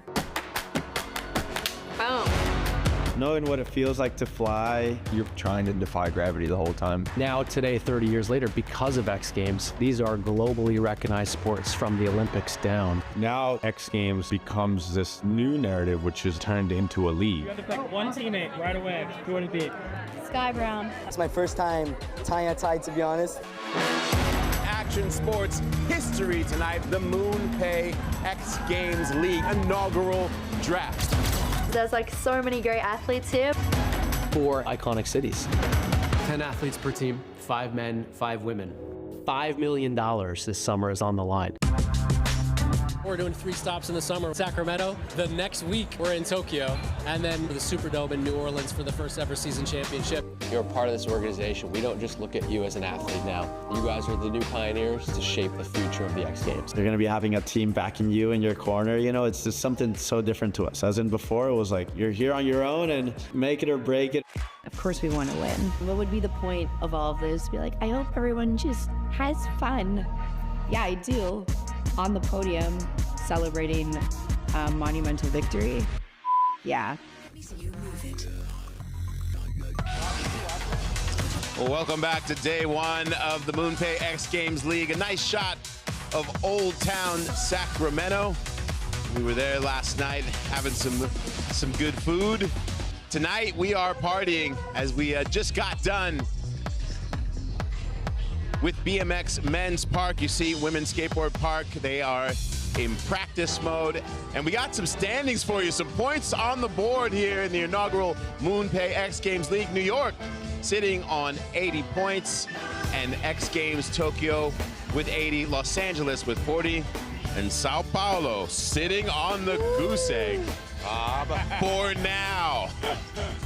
And we get into a little bit of how this all goes down. You saw some clips there from dropping in from our draft. The 4 clubs, Los Angeles, New York, Sao Paulo, and Tokyo, drafting 10 athletes, 5 men and 5 women. There needed to be 3 BMX athletes on each team. And there you see the points breakdown, 100 for first, all the way down to 6th for 20 points. And the big thing is at the end, the fact that there is a $500,000 prize purse for those teams to split at the end of this 3-stop season. Sacramento, Chiba, New Orleans. Salama Masekela here with you on night 1, joined by the fine people of Sacramento, and I have 2 of our general managers with me. To my right, representing XC New York, one of the legends of New York skateboarding, Steve Rodriguez, and of course the living legend from Brazil, 16-time X Games gold medalist, Bob Burnquist. What's up, Sal?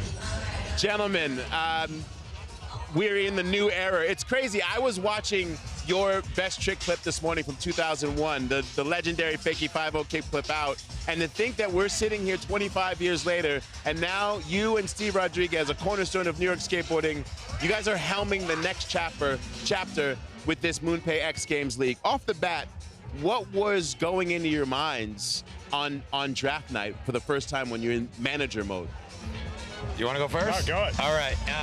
Well, I mean, we had the first pick with, and we picked Chloe Cavell. So for me, it was like kicking it off, setting the tone, getting who we wanted, and not only picking someone that is the best, but someone for the future, because that's what we see in Chloe. Yeah. Bob? Yeah, I mean, it was just like, obviously I had a list of what I wanted. I was like 4th pick, and then I got 4 and 5. So I was able to like grab Guy right off the bat, and then Sky on the sequence. And then it was just like, okay, let's see how it goes. And it was interesting because I had names, and then, Steve's picking out guys. He knows what's up, and it's like, but it was awesome to be able to check everyone out before, see the level. I mean, I was watching the videos, like getting up to speed on what the level is now, and it's insane. Yeah, we'll take a look at your roster in real time, because there's a lot of heavy hitters. You didn't have someone in BMX Park, but you do have Garrett Reynolds in BMX Street. Yes, and, hey, it's like 10 guys, but it's like 5 women, 5 guys, so it's really hard. You would think you'd have a lot of picks, but my guys here are worldwide, and I was really excited about that. I mean, Garrett, the street legend, and Ryan Williams, like Ryan is just next level. Queen from Colombia, just first X Games at silver. So I'm feeling good. Everyone feels right. Ibuki, our Japanese, she's like such an amazing, it's just amazing to have this international interaction. I'm excited. Yeah, and you have a shot at 100 points coming up in Skateboard Park with Sky Brown. Yes, we do. And you know, we didn't have anyone at Park, but having a free agent win kept the points down a little we'll bit. talk a little bit more about that. about that. Steve, let's take a look at your roster and get a little deeper look at what you were thinking. Yeah, our roster, again, you got Nigel there in the beginning, and, you know, he's probably won most medals than anybody, you know what I mean? Daniel Sandoval, Logan, Bryce. We have a really well-rounded crew. I wanted to have a lot of dual discipline athletes, you know what I mean, to cover all the fields. We literally have someone for everyone except BMX Street, you know what I mean? But we're pretty psyched on the roster, and we love the pick. I like that, the chips across the board. Yep. Bob, you teased the free agent situation. We just saw Justin Dow, free agent. At the end of the draft, he was angry that he didn't get picked, especially as a defending gold medal. But watching with you guys, you were just like, yes, this guy's winning and keeping one of the other teams from getting points. Right. So now you have a situation where Sandoval has this wrist injury. Yep. Hypothetically speaking, if Sandoval can't compete in Chiba, you already know. You already know. You would go after Justin Dow. I would. I'd definitely go Justin. Just watching him compete, you know. And I mean, I hope Daniel can come back, but if he can't, like you said, you already know. All right, well, we'll take a look at some of the other notable free agents after we take a look at this run from Justin Dow. I mean, he threw the entirety of the kitchen sink at this run, ending it with that big 900. Like we said before, he was angry, and he came in angry somewhat last year. He had just lost a sponsor, had come in as an alternate. Someone got hurt, he gets in, wins a gold and a silver, and then didn't get picked. We see some of the other notables. One that I think will play a factor this weekend is young JD Sanchez in Skateboard Vert. Yep. Yeah, and it's really tough. And you're out there, it's not like everyone deserves a pick, but we only have a certain amount of people we could pick. And obviously a defending gold, you know, and you're like, okay, like where do I want to be, you know? And then we see the roster, it's hard. I mean, it was inevitable that you would get a podium with free agents. Everyone here is amazing. Yeah. Awesome. We look forward to how things round out. I'm sure we'll have you back again on the desk this weekend, but good luck the rest of the season as we get ready for Women's Skateboard Park. There you see 16-year-old Sky Brown with 2 medals in the discipline, Arissa True with 4 in the discipline. She's 17. They are the future of women's skateboarding, and they're coming up next in Park.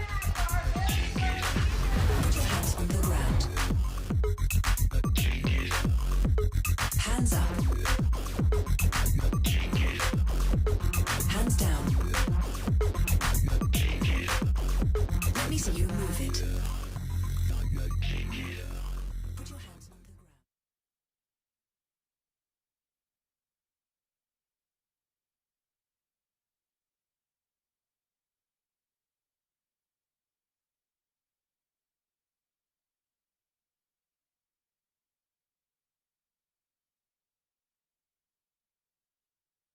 All I do is win like I'm Khaled. I don't keep no change, only bills in the mattress. And I stay in my lane, don't bother no asking. Won't be no problem, won't be no judgment, yeah. Here comes the boom, I make space in the room. I got plans to erase you, plans to get you. Let's do what you gotta do, I can't ever lose. I'm unloading this pain just to get to the loop. Can't ever lose, I'ma get to the loop. I'ma get it. Yeah. I'm in that mode again. Back in that mode again. To be a winner, yeah, gotta do what winners do. Fast to put the stats forward, even when it's difficult. I put my lands on, then I'm in a different mode. And when the lights on, then it's welcome to the show. Mama knew she raised a goat, I'm a Capricorn. Climbing all the slopes, I'm a beast without an antidote. Never out of road, I'ma find a way to make it work. And it did me wrong, kept persisting, I'ma let him know. Low, down, low, now, let's get go.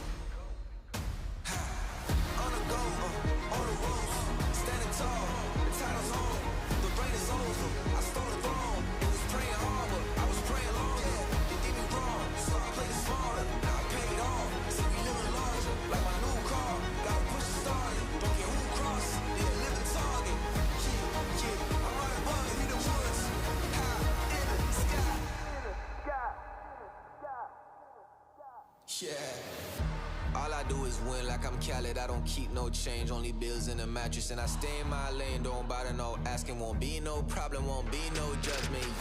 Here comes the boom, I make space in the room. I got plans to erase you, plans to get you. Let's do what you gotta do, I can't ever lose. I'm alone in this pain just to get to the loop. Make way, make way. Time for the winners. This the GOAT status, and most don't have it. Living all lavish, wrist don't panic. Got trophies in the attic, some kind of magic. Possessed by the passion, attracted like a magnet. This the GOAT status, most don't have it. Living all lavish, wrist don't panic. Got trophies in the attic, some kind of magic. Possessed by the passion, attracted like a magnet. Winner, winner, Capricorn,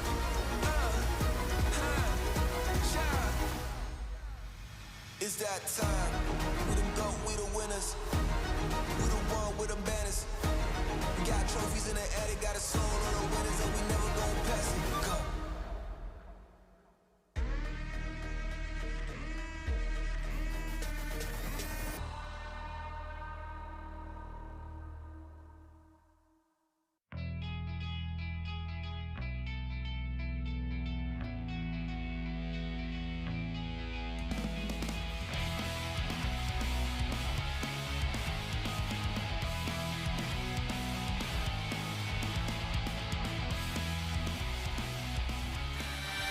XGames is like my favorite event ever to do, and now that it's the league, it's so much cooler. This is something super exciting, something super different, something new for skateboarding. It's like making an individual sport a team sport. You don't just do it for yourself, now you gotta do it for your team, and that's extra motivation and excitement. It's going to be the future of sport. I think it's definitely going to keep improving. XGames is going to be more teams, and it's going to be super cool to see what cities there are, who gets drafted into the teams. I think it's a really cool concept, and I can't wait to see it tonight.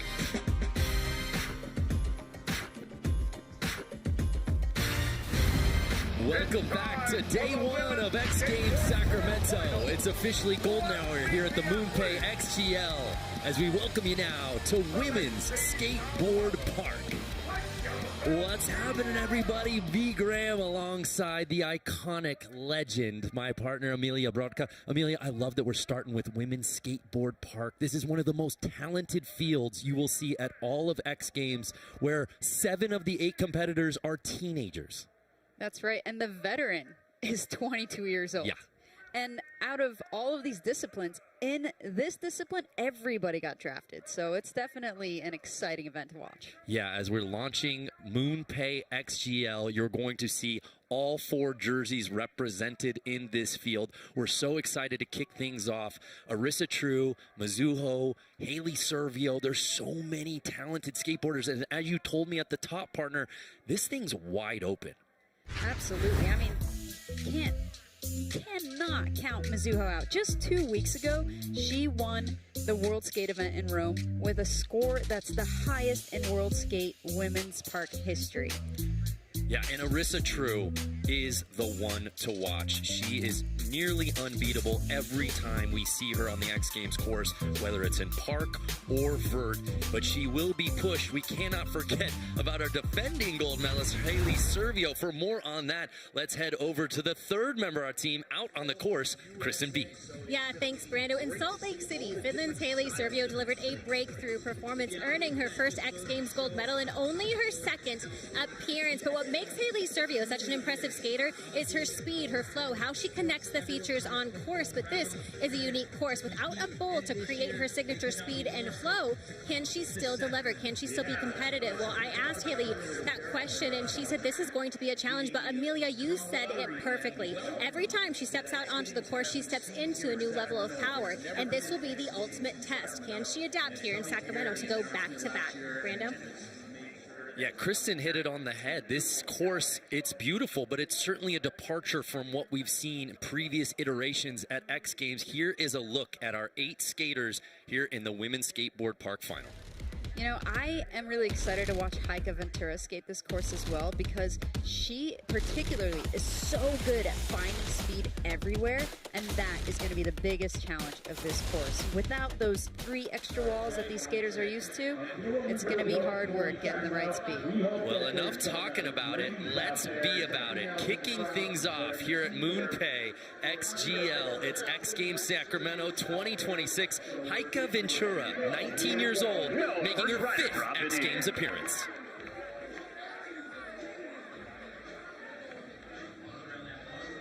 Ooh, hitting that big feature. See, it's hard to even get to the top, even though she is really working for speed. The backsmith was absolutely beautifully executed. And as you said, partner, all teams represented. Every single skateboarder in this field was drafted. Great variety amongst the 4 teams out here today. And the thing with this course is it kind of reminds me of like early 2000s X Games. It's a lot more linear. It's less of a park course and more of like an early 2000s street course. But speaking of street, the fact that she's hitting the rail, okay. I've not seen anyone touch that in practice, and it is tall. It is terrifying. The way you see everybody cheering for her, it's because she hit that rail. It is so wild. 4-time Brazilian champion. She was a priority draft pick for GM Bob Burnquist for Team Sao Paulo, and you can see why. And rightly so. I mean, she was the first woman who, skating his mega ramp, did a full pull. So cleared the gap and landed the air off the quarter pipe, which you have to go a minimum of 15 feet in the air if you're landing that jump. So run 1 officially in the books for Heike. Each skateboarder will get 3 runs. The best single run counts 81. A really strong first score for Ventura. And there you see the dugout. GM Bob Burnquist and some of her Sao Paulo teammates. And that's one of the things I love about this league is the support from the entire team in each discipline. You get to see all of your teammates out there cheering you on. Yeah, you never get that as a skateboarder. Your homies will cheer you on, but a whole team backing you? Pretty cool. Bryce Wetstein with an MVP headshot, but that is her in a nutshell. As we said, the oldest competitor in this field at just 22 years old. This her 11th appearance. I love the way that she takes everything to disaster or to tail. That just shows you the level of control that she has to be able to do that. Speaking of control, pulling the 50-50 into fakie, and just to get speed to go across this course fakie, that in itself is a challenge. So while Bryce is yet to ever find X Games gold, she is a podium threat across 3 events. And I think that's what made her so valuable to XC New York, is her ability to get points, as she can potentially get a gold, silver, or bronze in park, vert best trick. Oh, going for the boneless finger flip.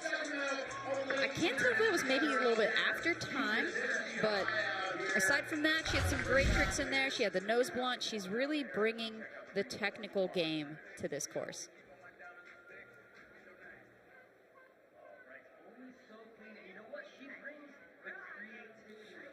And this is how she ended her run. Classic Bryce.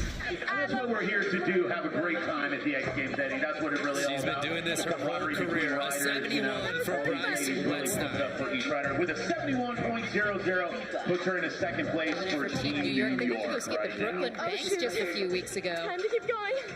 Yeah. All the rosters are stacked, but I do think Team New York is the team to beat when you look at their skate talent. A look at our women's skateboard park format. We've got 8 skateboarders. The best of 3 45-second runs counts. Max score, of course, is 100. Heike Ventura leading the way as our first skater to drop in with that 81, but does that change when this 17-year-old drops in? Kokona Hirake. Coconut, out of all of these skaters, has shown that she can use these unique features like these rails and hit these added gap elements, like right there, gapping up to the front nose grind. You know, the judges are really going to appreciate the use of the course that way. And the way that she dips that back Smith is a thing of beauty. And Amelia, we've really watched her grow up on this X Games stage, and with this size has come so much more power. Speed is not an issue on this course for Coconut. And neither is just making everything look really stylish. Oh, there we go. Speaking of use of course, I've not seen anyone hit that. And then the back lip in the corner. And that's going to be time right there with a nice backside ollie. Coconut has 5 X Games medals in 9 appearances. That is definitely a silver medal in this event last year. She won gold back in 2023. See, she's got this quiet approach, so sometimes people don't expect it, but it's because she's so controlled and she does just these technical tricks with so much precision. And oftentimes she's such just a skater's favorite skater because of the really cool tricks that she chooses. As she said, coming into this contest, I want to be the kind of skater that everyone can see a photo or video of and say, that's Coconut. Yeah, if you see her back nose grind, I'm sure that you're definitely going to be saying that. Just a silhouette of the perfect back nose grind, you know it's Coconut. Coconut hailing from Japan, but she's on Team LA. And if you don't know, now you know. We move on to 16-year-old Lily Erickson in her 5th X Games appearance, still in search of that first XG medal, though. Wow, starting off with a backside blunt slide over the doorway. Looked like she stuck a little bit, just had to push through, but keeping it going here. Right in her signature frontside stalefish. The way that she pokes that out is like no other stalefish.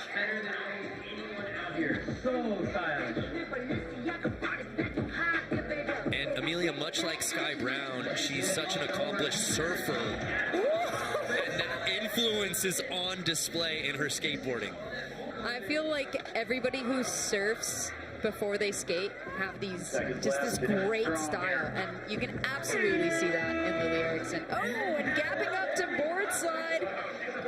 See, using these strange rail features, add-ons that you don't typically see in a park course is something that the judges are really going to appreciate, because use of course is something that's always been so important in park skating. And a lot of these park skaters, they're not used to hitting a rail. So they're all out of their comfort zones in this one. Hailing from Oahu, and much like her XCLA teammate Coconut Haraki, a really strong first run for Lily Erickson, who seems to get better every single year. We'll see how the judges score this first run. So for those new to hearing about the league, they still place individually.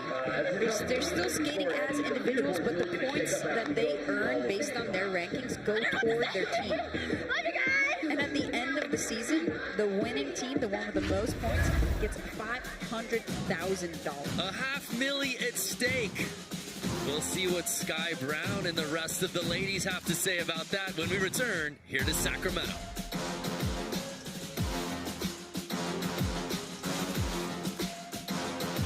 MoonPay X Games Sacramento is brought to you by Pacifico. Pacifico is proud to be the official cerveza of X Games Sacramento. The biggest stage, the boldest runs, we're out there. Stake, the exclusive online casino and sports betting partner of X Games Sacramento. 805 Beer, the official craft beer of X Games Sacramento. 805, properly chill. And by Google Cloud, the official AI partner of X Games Sacramento.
leader, Arissa True.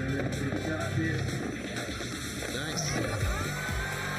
Arissa True comes correct. I always want to push the boundaries and be the best that I can be, so trying something and like knowing that I could either win with this or come last with this, I still take the risk. I love the feeling of landing something new or landing a really hard run and seeing like your score where you want it to be. It's just the best feeling.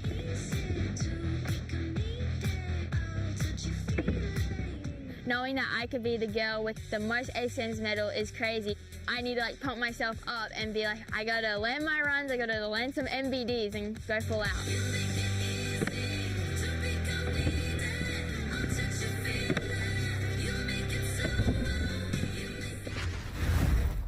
One has more gold medals in the women's side in X Games history of summer events than that 16-year-old. She's won this event 4 times. She has 8 career gold medals. I cannot wait for Arissa to drop in. I cannot wait for Mizuho to drop in, our gold medalist from Vert last year. She has a silver, but as you said, Amelia, she could very well end up winning this thing outright. This girl's got power and she's got speed. And that, you know, those things are the key to park skating. The way that she made it up to the top of that for the crail slide. Oh, uncharacteristic fall. But I do want to articulate the point that getting to the top of that bridge feature is enormous. It is so tall. You're rarely going to see anybody hit a lip trick on there, and she started with a crail slide on there and then went right into that 5. You know, the great thing about this format is only your best run counts, and she's got 2 more.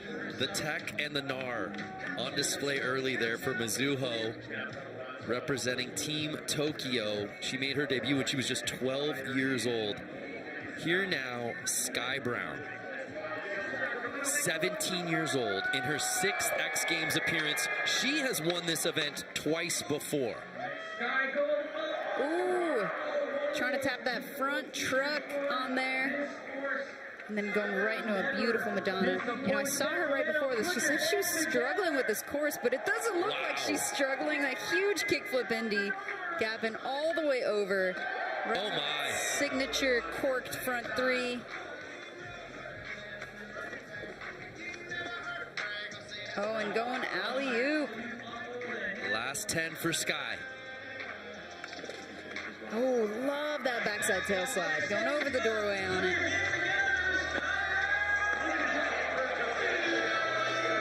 And that will do it for Sky Brown's first run. She's got more. Yes. Maybe a preview of what's to come for run 2. You know what I love about Sky Brown skateboarding? It doesn't matter what the course looks like. It doesn't matter where it is. Her style and her signature tricks are always on display. That is the definition of consistency. And she's got a history of street skating. You know, she actually grew up doing a lot of street skating when she was younger. Ooh, yeah, she did get that front truck on there. Tall order right there. How high that is? But the fact that she's trying to get that front board on the flat bar at the very end of her run, I know it was after time, but the judges see everything. That really makes her stand out. Like I said, throwing in her street skating background here is definitely going to help her stand out. An 84 for Sky Brown. Team Sao Paulo jumping up into first place. And both of those skaters hit the rails. That shows you that's important. Look at the potential points at stake. I know we're in run 1, but Team Sao Paulo currently in gold and silver, but that could change with Arissa True dropping in. Oh my. Starting with a 540. Ooh, 50-50 gapping off.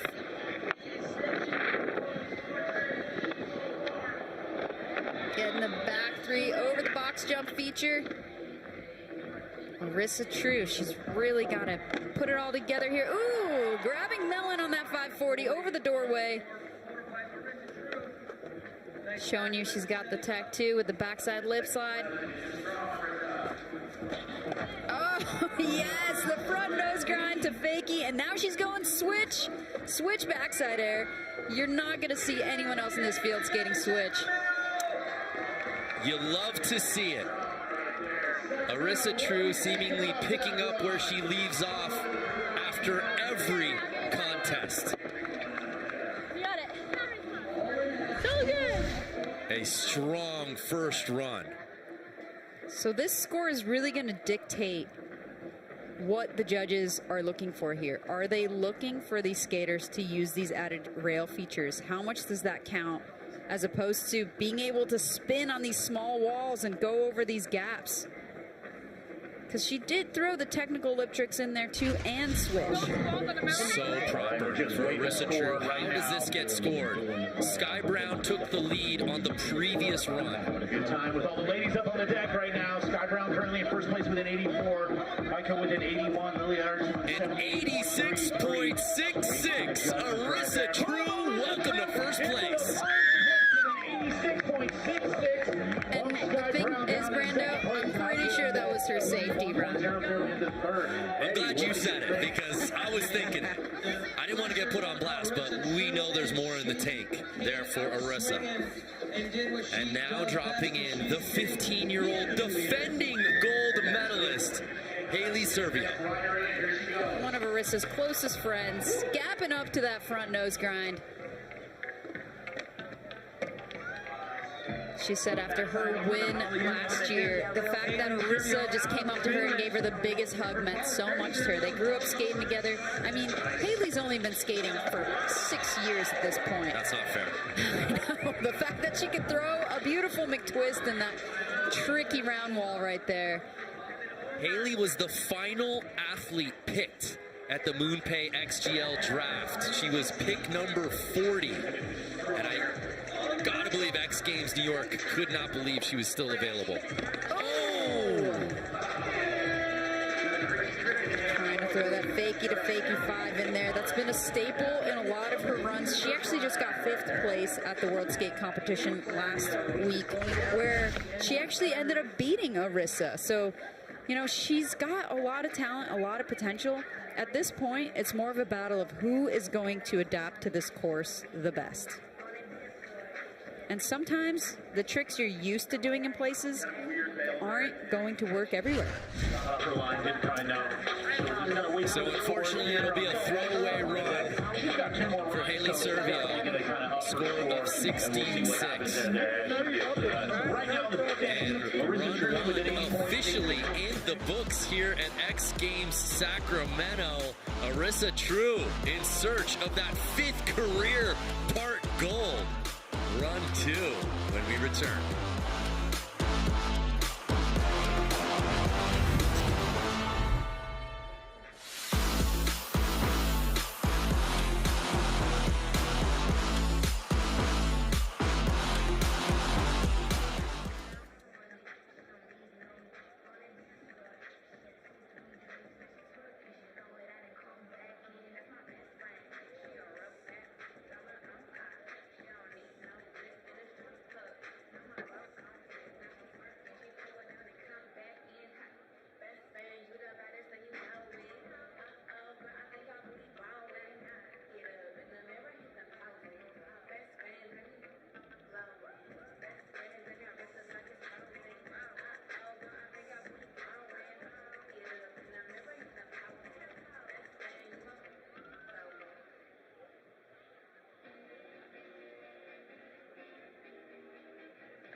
Need fuel for your next outdoor adventure?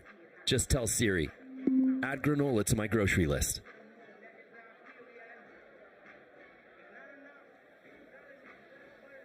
It's officially golden hour here at X Games Sacramento. Run 1 officially in the books at Women's Skateboard Park. It's the MoonPay XGL coming to you live from Cal Expo. It's 3 runs? Yes, it's 3 runs, the best of 3 runs. Thank you, Heike, for allowing us to bring the format back up. Heike Ventura was leading this contest well into run 1. Got bumped by Arissa and Sky, but still in the top 3. What does she have for run number 2? Well, she's hitting the most daunting feature of the whole course. Not only is she doing a kickflip mini on that bridge, right into a back Smith, but I really hope she does that rainbow rail again, because that thing is monstrous. The speed is just over the top, Amelia. That's right. In a place where everyone else is struggling to find it, Heike's got no problems. Going right into that front feeble in that corner pocket. Nice frontside air. Gapping up to lip slide. Let's see. Is she going to fit this rail into her run? I think so. Oh! Her trucks slipped in the middle of that. That fall could have been way worse. But the fact that she's going for that, no one else in this field is even touching that rail. Sacramento wanted to see that. Hopefully we see it on run 3, but she comes right out of the gate correct, Amelia. And just to reiterate how tall that bridge is, this is a woman who skates a mega ramp and blasts higher than anyone in this field. And she's kind of below coping level on that bridge. So that just goes to show you how tall that feature is and how hard it is to get speed to really even air out of it. Her 5th X Games appearance, I'm just going to say it. This is the best we've seen her skate at X Games. And we're not even done with this contest. I think we're going to see great things from her in vert as well. So Bryce Wetstein sitting in 6th place, trying to replace that 71 from her first run. She's got some really great tricks, and she's throwing in some really tech ones here as well. But this course, I don't know if it really suits the way that she's used to skating. She is putting it together, though, and to be able to carry your speed fakie into this, ooh, Caballerial, switching it up this time. Nice frontside nose blunt, throwing that tech in. You see how her arms are raising up. That means she's really working for speed here.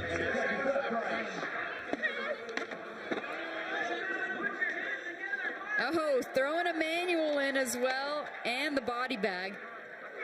So she's adding some great tricks in there, but I think this is a challenge for her. This course is so much different than she's used to. And she just did a frontside rock, which I cannot tell you how many times we've played games of skate on a mini ramp, and she would even refuse to try a frontside rock if I did one. So that's also why her hands went up in the air. She said, Amelia, this one's for you. Thank you, Bryce. But as you said, she takes such a unique approach every single run, no matter where she skates. So even with the challenges, you're seeing her variety on display. And that really speaks to the judges as well. When you can mix up your runs, that also kind of improves your score because it shows that you're versatile. You're not just using the same run every time. So Coconut skated really well on run number 1, a 76.33, but she was taking it safe. So let's see what she does right here, right now. Beautiful backsmith right after gapping up to that front nose grind. And then this, her signature trick. She's the one that does it better than anyone. Her and Ruby Lily. The only one hitting the side of that feature, 50-50ing that box, right into a backside lip slide. Looks like she's setting up for a kickflip. Oh, backside flip. You'll love to see it. The fact that she doesn't grab doing that is what people really appreciate about the way that she skates. So Kokona with a couple upgrades. Can she crack the top 3 after her second run? Throwing the kickflip in there is definitely going to boost her score, but by how many points? You know, I'm not sure. She's not really hitting kind of those unique side hits, side features. So Heike clinging to that bronze medal spot with the 81, a 79. So she improves upon her score, climbs up 1 spot, leapfrogging Lily Erickson. But will that be temporary as Lily drops in now for her second run?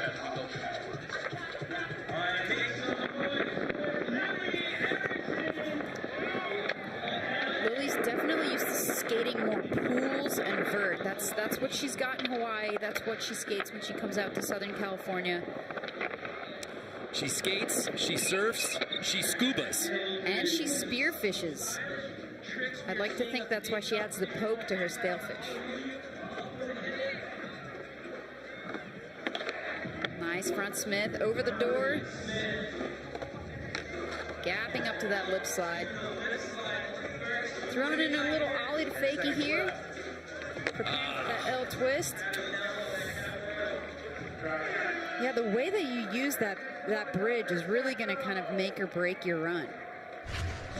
It's hard to get to the top, and if you're going to do something below it, you better make it really stand out. The ollie to fakie might be too much of a filler. So 5th place is where Lily Erickson will stay. And XCLA gridlocked there in 4th and 5th.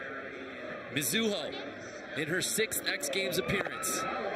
Went down early on run 1. Does she clean it up here on her second attempt? Climbing up to that crail slide and really blasting that 540. So far, going higher than anyone else on that pool wall. Front tail screaming over the doorway, gapping up to the front Smith.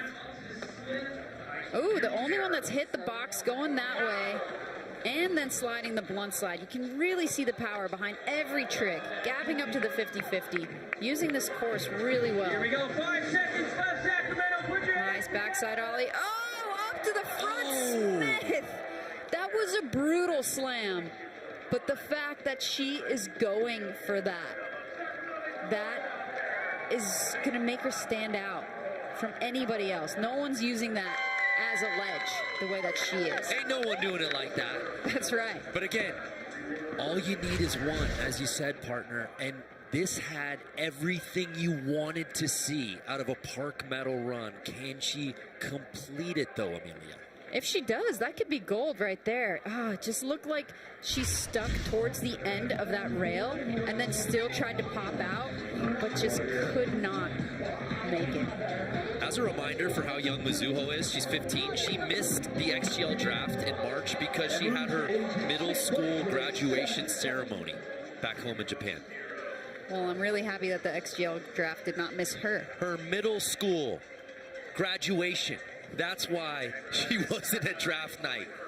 That's how talented this 15-year-old phenom is. Here now, 17-year-old Sky Brown sitting in that silver medal position. Oh, I heard the truck that time. Proper. And the way that she boosted that Madonna. Also such a powerful skater. And the kickflip Indy was huge. Can she fit hitting that rail in time here? I think she's really trying to. It looks like she's skating a lot faster than she did before. Ooh, throwing in the 5 this time. She said, Mizuho, I can do 540s too. Got a few seconds left. This is shaping up to be one of the best runs we've seen all day, Sacramento. And the frontside air, backside tail slide, really putting it together. She just ran out of time to fit that front board on the rail in, but I'm not sure that's going to matter that much. That run was still an improvement from her last run. Right there, getting the truck bash. We saw it, we heard it.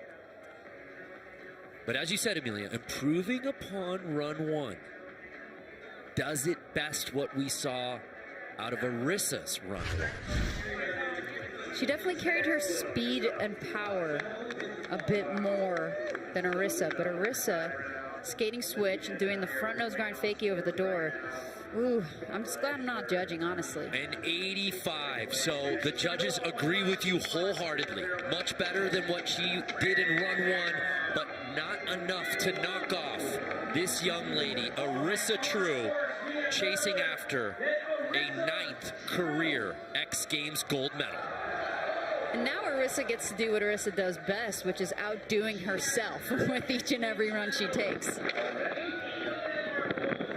As we've seen in past X Games, even when she has done victory runs, she has made history. Melon 5 over the door.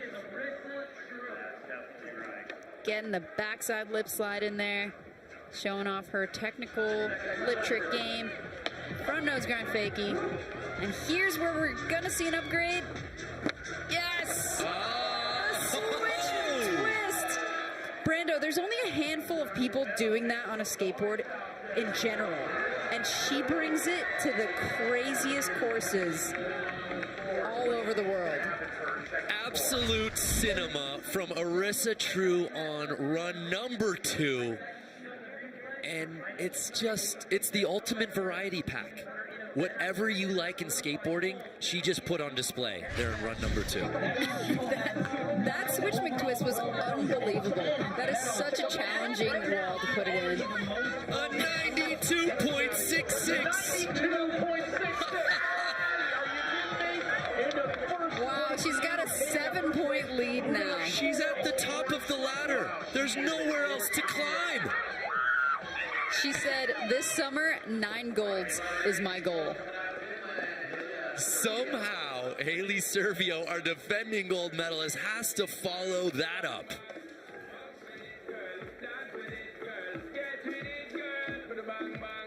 All right, front Smith and over the door. Let's see if she can put this run together here. Throwing that in the air. Doing a nice twist, but just looping out. So that seems like it's the biggest wall in terms of a pool wall in this contest, but it's kind of tight and it's round, which makes it so much harder to adapt these bigger tricks to it. Arissa True has been absolutely clinical out here in Women's Skateboard Park. She's lapping the field, but it's third and final runs right after this when we return to the MoonPay X Games Sacramento.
It's third and final run time here at X Games Sacramento 2026.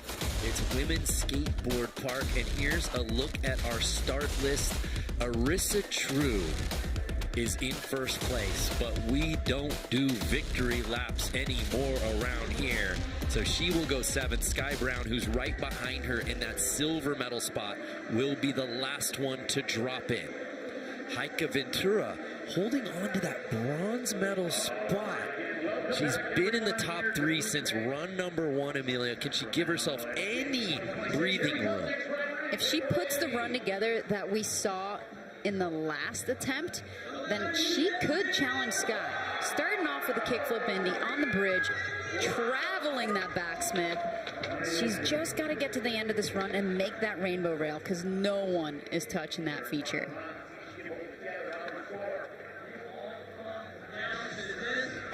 Ooh, nice back 3, carrying it over that box, right into a front feeble. And getting the front side air in. Oh my goodness, she almost clipped on her front truck and then almost made it. But then I think she realized that she made a mistake and kind of ended up bailing. Oh, so unfortunate. I really wanted to see that run come together. But now, who knows if she's going to hang on to that bronze medal position, because we've yet to see Mizuho really put down what she's come here to do. Mizuho has not put down her run, and Coconut was knocking on the door after her run. Just 2 points separating she and Heike. But here now, Bryce Wetstein sitting in 7th place, trying to get back on the park podium. She earned bronze last summer in Salt Lake City.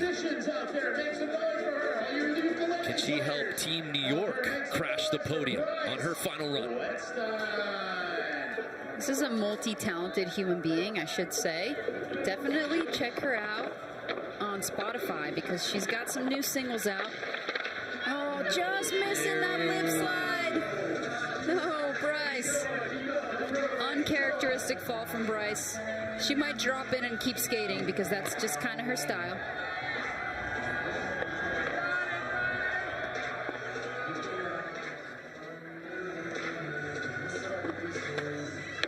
Download the MoonPay app and create an account for a chance to win flights, hotel, and VIP access to MoonPay X Games League in New Orleans. No purchase or transaction necessary. 1 entry per person. Void in New York and Florida. So Bryce going down early on her 3rd and final run. Judges hit her with a 1. Ooh. Tough look. She'll be okay, though. She's very busy this weekend, and she's got an eternal smile on her face. All right, all eyes now on XCLA's Coconut Harake. Right outside of podium's door. Could she potentially bump out Heike and get into the top 3? Ooh, gapping up to front nose grind and taking it to lip slide this time. So we're seeing an upgrade. We're still seeing the beautiful backsmith. What else has she got for us? There's that backside absolute style. You know, I'm kind of surprised I'm not seeing her hit the rails, because I know she's got it in her. But she is hitting that box, and no one else has even thought about skating that course this way. Super controlled in her approach. So consistent with that to end her run. Does that do anything to her score, Amelia? It was an upgrade. She did go front nose grind to lip off that first hit, adding to that technical bag of tricks of hers. So she gapped all the way up there. A 2-for-1, if you will. A twofer. But I don't know if that's going to be enough to challenge Heike. I mean, I think Heike should be rewarded for hitting that rainbow rail. So an 80. And once again, Amelia calling an upgrade. Her score goes up, but not her positioning. So we move on to her Los Angeles teammate, Lily Erickson, sitting in 5th place. Lily with the backside blunt slide. Lily does this killer combination of tricks at every event that we love to see, but she's had a hard time really fitting that into this course. Luckily, we still get to see the beautiful stalefish of hers and the alley-oop air, but how is she going to change her run in order to make her way up the podium?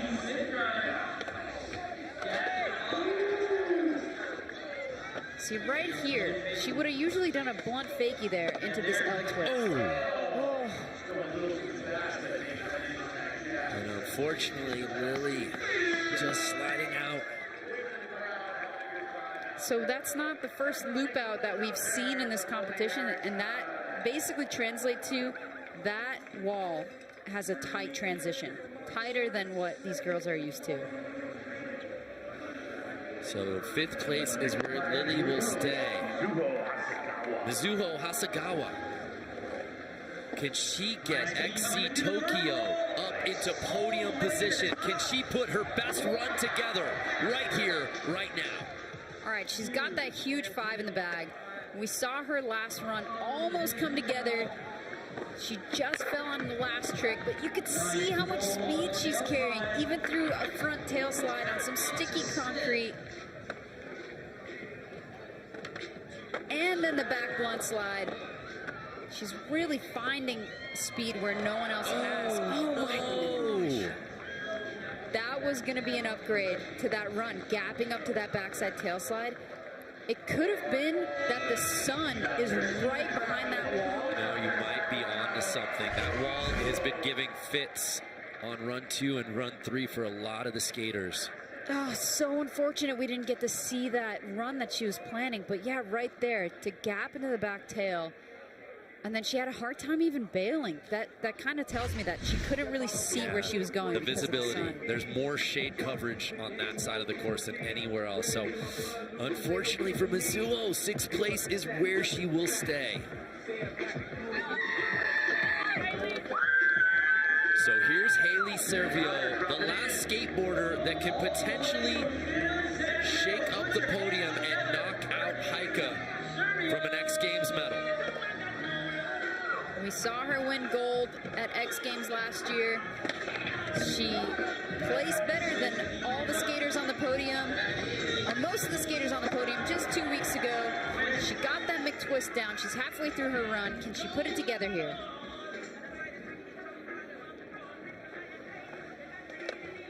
Oh, just getting stuck. That is a transition skater's worst nightmare. When you're just doing a 50-50 to get you from point A to point B, but you're already thinking about the next trick, and so you just miss that front truck. Oh, that is a mortifying feeling. So Haley Servio will not be able to defend her gold, but props to her. She was just 14 when she won gold last year. The future's still bright. So here now, Arissa True, who's been the best out here today. Can she give herself additional insurance knowing Sky will follow? Well, she definitely went higher on that 540 on that enormous wall. And now she's throwing in the kickflip Indy. So once again, Arissa doing what she does best, which is outdoing herself with each and every run. Now the 540. Let's see if she can get to the end and get that switch McTwist again.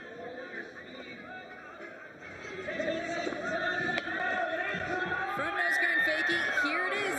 Switch McTwist. Oh! Okay. It's the sun, Brenda. It's the sun. Now I know. That wall is blind right now. You can see it in their approach and the way that the sun hits their eyes when they get towards the coping. So she already has a massive score, that 92.66 from run number 2. But not completing this run keeps the door open, albeit just a little space for Sky Brown to be the last skateboarder to drop in that score of 80.33. She will not improve upon her score. What's higher than first place? I don't think it exists, because that's where she stays. So now it all comes down to this. A young lady who has won this event twice before. 17-year-old Sky Brown. Can she rip away gold from Arissa here on the final run? It'll have to be a major upgrade to find 7 points, Brando. That is the current difference between her and Arissa. What has she got in store for us? That kickflip Indy is so well executed each and every time, and she's given us the front 3 so corked. Oh, just coming off on that nose grab 5 over the hip. And with that, Arissa True is back on top in women's skateboard park. And she had more to give, Brando.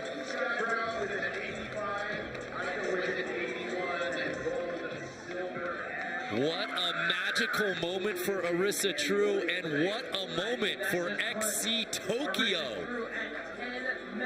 Getting those 100 points out here in women's skateboard park. She actually says that it's an honor competing with Sky because Sky was such an inspiration to her. So I just love seeing those two hug it out on the podium as well.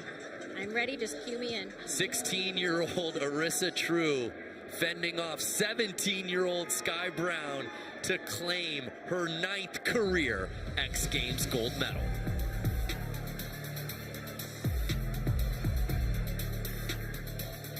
She looked so good on run number 1, but she said that wasn't enough, Amelia. I got more in the tank. You were all impressed with that? That was a safety run. And what we saw out of her on run number 2 and shades of it on run number 3 was signature Gold Arissa. medal. Arissa, who in this field pushes you the hardest, and how does that change your competition? I mean, all the girls, like, this is like the highest level of girl skating, I feel like. All the girls push me, definitely Sky, Heike, Mizuho, everyone's pushing it, and it's super cool because it makes me, like, have to go harder. Congratulations on the win. Enjoy that gold medal. Making history out here today in Sacramento, Arissa True. Arissa True already more gold than any woman in an X Games summer discipline. Now 9 overall for the 16-year-old, and she could walk away with a couple more before this weekend ends. Congratulations to Arissa True winning gold in women's park.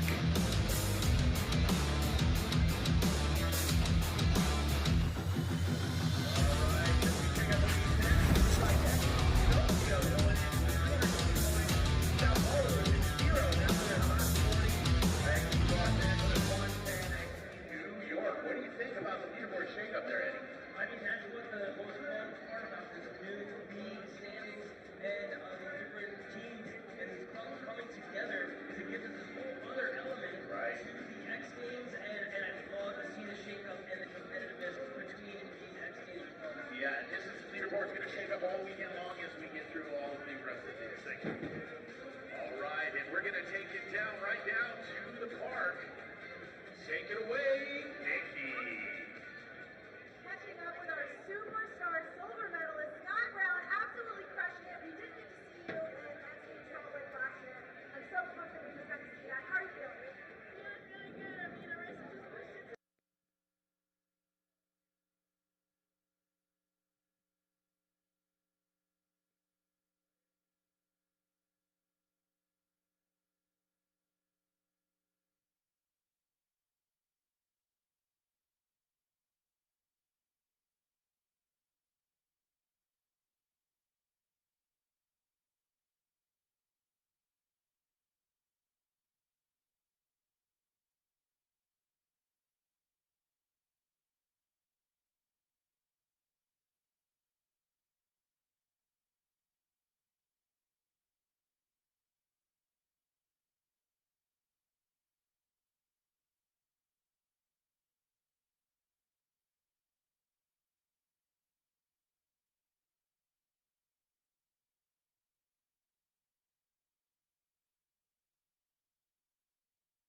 Welcome back to night one of the MoonPay X Games League. You're seeing an iconic sight. That is the Tower Bridge here in Sacramento. So iconic that it was incorporated into the park feature here at X Games. A little nod to Sacramento. As we take a look here at our league standings, a big performance from Marissa True, putting XC Tokyo way up into the lead at the moment with 320 points, followed by Sao Paulo, Los Angeles, and New York. But of course, plenty more to come in that quest for the championship. Action sports and music, they go hand in hand. And just adjacent to our setup here, that football field's gonna have thousands of people. As you can see on the docket tonight, Cascade. Then we've got Mustard and Subtronics also tomorrow night. And with that, I am joined right now by Ryan Gary Radden. We throw out governments here at X Games. X, also known as the legendary Cascade. Yes, thank you. How are you, sir? Pretty good. I had to do a double check. I haven't had anyone come that in a long time. You haven't gotten hit with the Ryan Gary Radden? I haven't. I also love that Rad is in your name. It fits. I don't know. It just happened that way. You grew up in Chicago. Obviously, music is what we know you for. But you grew up shredding. I loved skating growing up. I still love it. I broke my ankle as a kid in high school. That's kind of a rite of passage for a lot of skaters, breaking something. You right? got to. Yeah. If you didn't break something, did you even do the thing? That's right. You also surf. We both live on the west side of Los Angeles. But tell me what it's like for you. This isn't your first X Games. You played in Ventura in 2024. We were talking about during the break. There is this synergy between the cultures of action sports and music. What do you think that is? I don't know. I think we're outliers, ultimately. I think a lot of musicians don't feel like they fit in. I feel like a lot of X Game athletes feel like they don't fit in. It's very independent.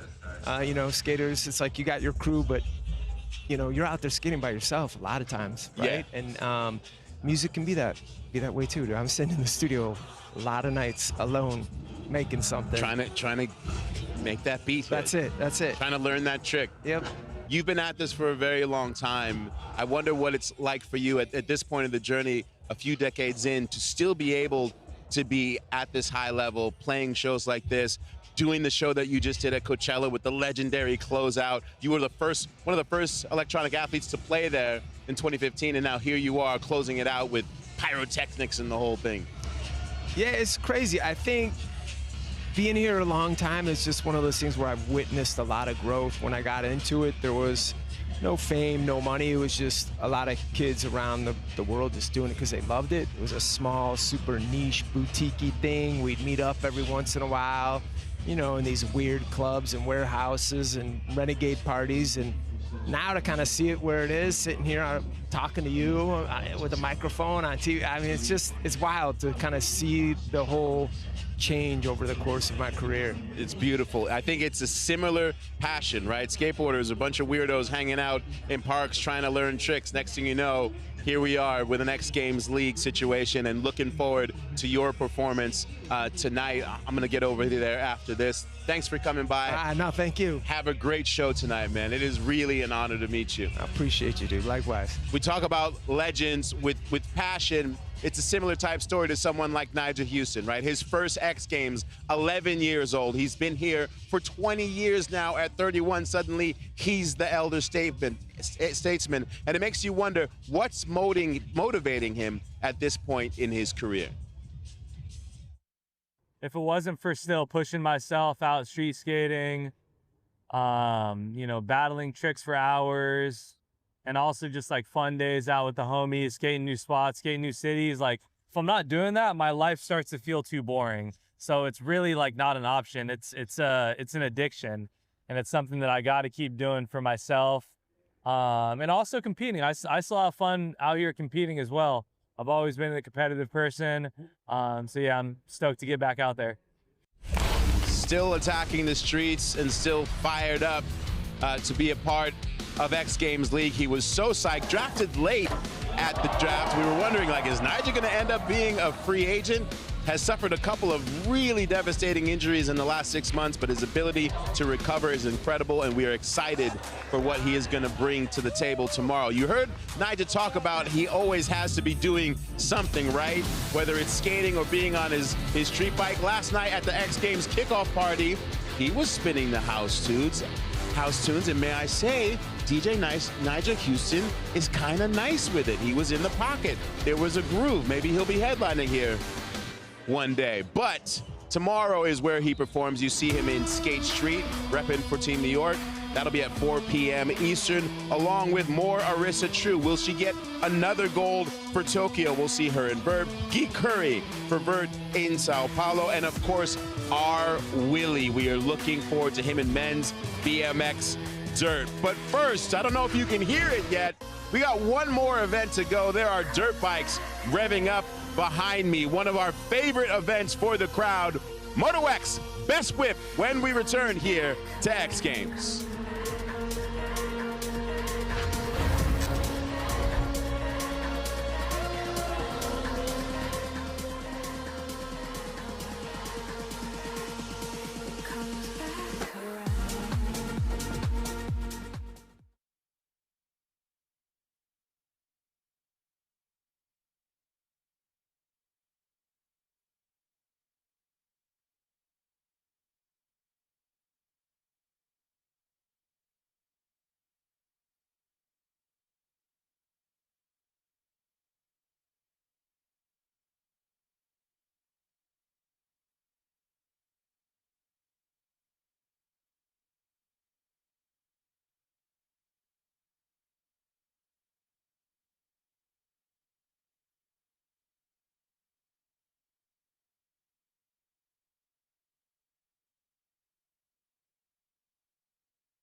spent a lifetime flying through the air.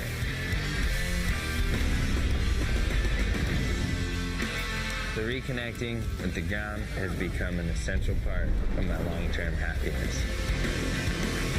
Wet dirt, no cell service, warm fire, cold beer. To go fast, you gotta start slow.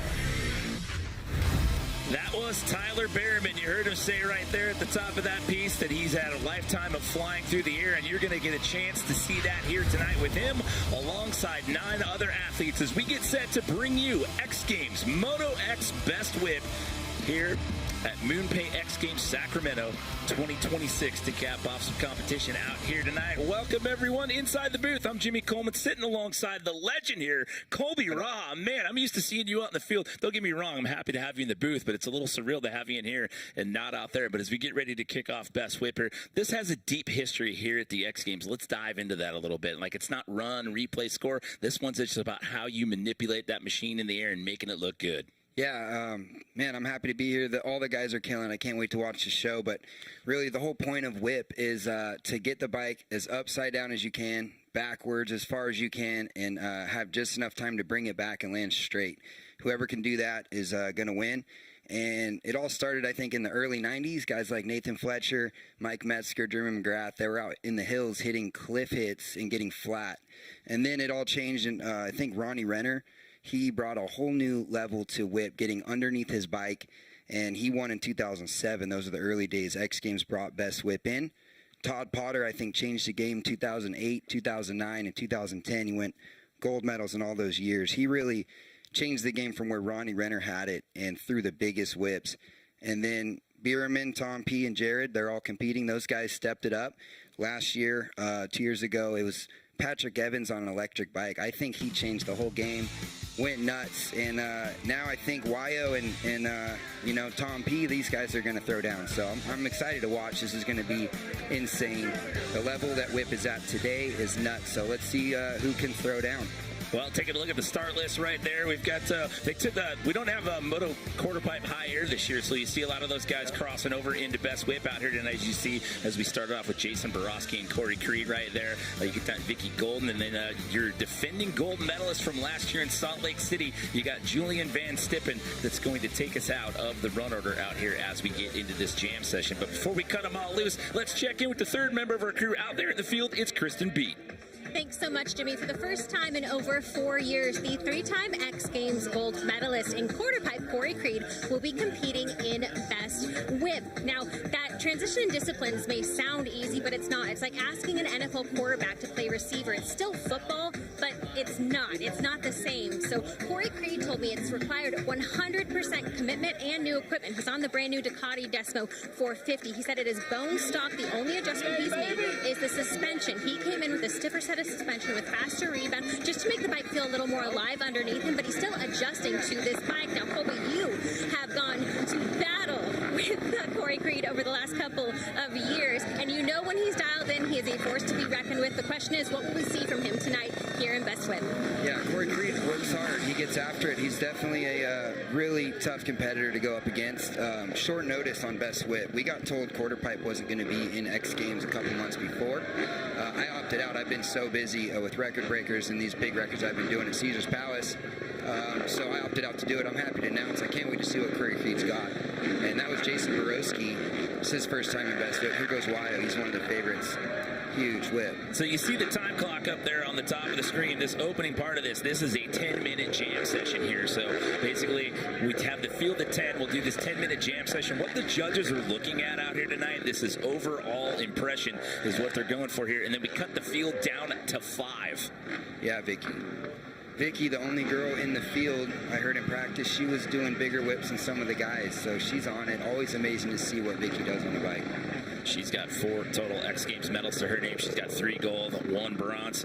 Yep, from all the way from Japan, you got Jinky Watanabe. Yeah, Winky. Yeah, Vicky definitely deserves to be in this lineup. She crushes it. Guillem Navas, another one that we see quite a bit in quarter pipe high air, and he said, you know what, we don't have that event this year, so I'm going to go out here, I'm going to ride Best Whip as well. So he ended up walking out of Salt Lake City last year with a silver medal in quarter pipe high air. He also owns 2 bronze medals in that event as well. No whip medals, so 4th X Games appearance for him. Yeah, novice is serious. He's really talented, hard-working dude from Spain. He almost got that quarter pipe gold last year. He was battling it out. He gave you guys fits last year. Yeah, no, he showed up ready to go, and I expect the same here in Best Whip. It was tough too last year. You guys had a shorter run-in last year with high air, and then having to deal with the elevation and whatnot. That was a good battle to watch right there. Yeah. He's super psyched to be out here doing Best Whip with the drone follow cam shot. Yeah. So coming down, 2 minutes down, 8 left to go here in this opening jam session. Again, overall impression. They cut the field down to 5. We'll take our first look at Tyler Berryman here. You saw him in that 8:05 promo to start things off when we came back from break. 14 total X Games medals to his name. He's got 9 bronze, 3 silver, and 2 gold. Yep. Those 2 gold come right here in Best Whip. He also owns a silver and 4 bronze for 7 total when it comes to this event. Yeah, Berryman's a well-rounded rider. He's got medals in 3 different categories. Always a favorite. Huge whip. Yeah, TB. Always killing it with Best Whip. Always a bit of a fan favorite for this one. It's just the way he does it. It's the pop that he gets, and people just kind of freak out a little bit more when they see Tyler do his thing, the way that he leaves the lip. He's got a good technique. He comes in sideways at the ramp, treats it more like a hip, and gets underneath it. Here we go, Tom. Always a favorite, too. The man from Florida here, Tom Parsons. He's no stranger to gold when it comes to Best Whip. He owns 3 in this event. Yep, Tom's been on a roll. He's medaled in 5 of the last 6 Best Whip comps here at the X Games. Tom's cool. Was he like 40-something years old, right? 44. He's the elder statesman in the group out here. Jared McNeil. He owns 5 Best Whip golds, and Jared's got such a wild style, and aggressive. He'll whip that thing around, and that nose is pointing back towards the takeoff spot. Gets way underneath the bike. And your winner from Salt Lake City last year, your defending gold medalist here, Julian Van Stippen. Yep. You're going to see a couple different types of whips. I expect Berryman to do that was traditional underneath the bike, and then he's going to try to do a 180 like Julian just did. Here goes Broski. Nice, yeah. It's cool to see Broski in Best Whip because he's only been riding a few years. I helped him. We got good at quarter pipe. He got 4th back-to-back years, and he got the alternate spot in the Best Whip, short notice. So, yeah, Creed, I like that whip from him, getting backwards. He does a good job. He's almost completely 180 right there. Yeah, he was looking pretty good in practice yesterday and just super fired up about this one. He's a part-time precision and stunt driver. Does a lot of work for film and TV. That was huge. Yeah. That was completely 180. Nice, Wild. Yeah, he looked really good yesterday as well. I like what Wild's doing on the bike because what Patrick Evans did on the electric to get completely backwards underneath is the biggest whips that anybody had seen. And I think Wild's taking that similar style whip to a gas bike. So I like what Wild's got going on. He's a favorite. Favorite to win. Yeah, he had to settle for 5th last year in Salt Lake City. His 2 prior appearances in 23 and 24 out there in Ventura were also 4th and 5th. So his best one was 4th from a couple of years ago. But look at solid here, 2026 as we were working our way towards the halfway mark here. Remember, this is the opening round. This is the opening jam of the 10. We cut the field in half to 5, and then we'll give them another 5-minute jam session. You won't see scores, the names on the leaderboard there. It's just a live ranking, and Berryman in that top spot right now, Colby. Berryman's always throwing it down. It's cool they're using a next gen ramp. This is a steeper ramp, gets you higher in the air, more time to throw the whip. Here we go. There's that 180 whip. Holds it, brings it back.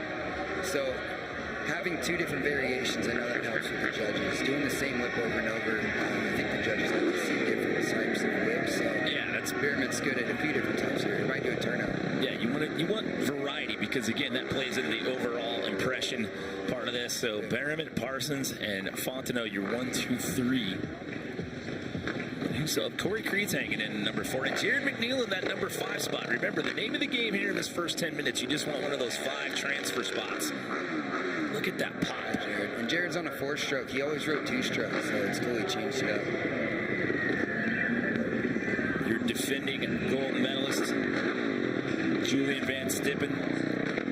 5 total medals, 2 gold, 1 silver, 2 bronze, all of them in a Best Whip. Julian's got such a different style. It looks like he's not going to be able to bring it back. I remember a few years ago his whip he won with was one of the biggest whips anybody'd ever seen. So we go back up to the top of the order. They do have to run in the same order, so the time clock will probably run out here as we go through this here.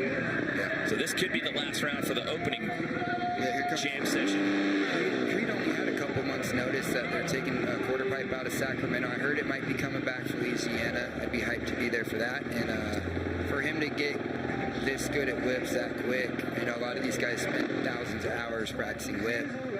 So it's cool to see him step up on a new bike and come in here. And that last whip he did was huge. Yeah, just to completely focus your energy on something completely different when you've been hyper-focused on the same discipline for years. And for him, too, you know, back right after COVID when we did the backyarder, like, he had a pretty good hit at Axel's compound back in 2021. And he had some time off the bike. He had to recover. That was huge whip from Wyatt. Getting it. Oh, Wyatt jumped up into the number 3 spot right now. So again, live ranking. That's it.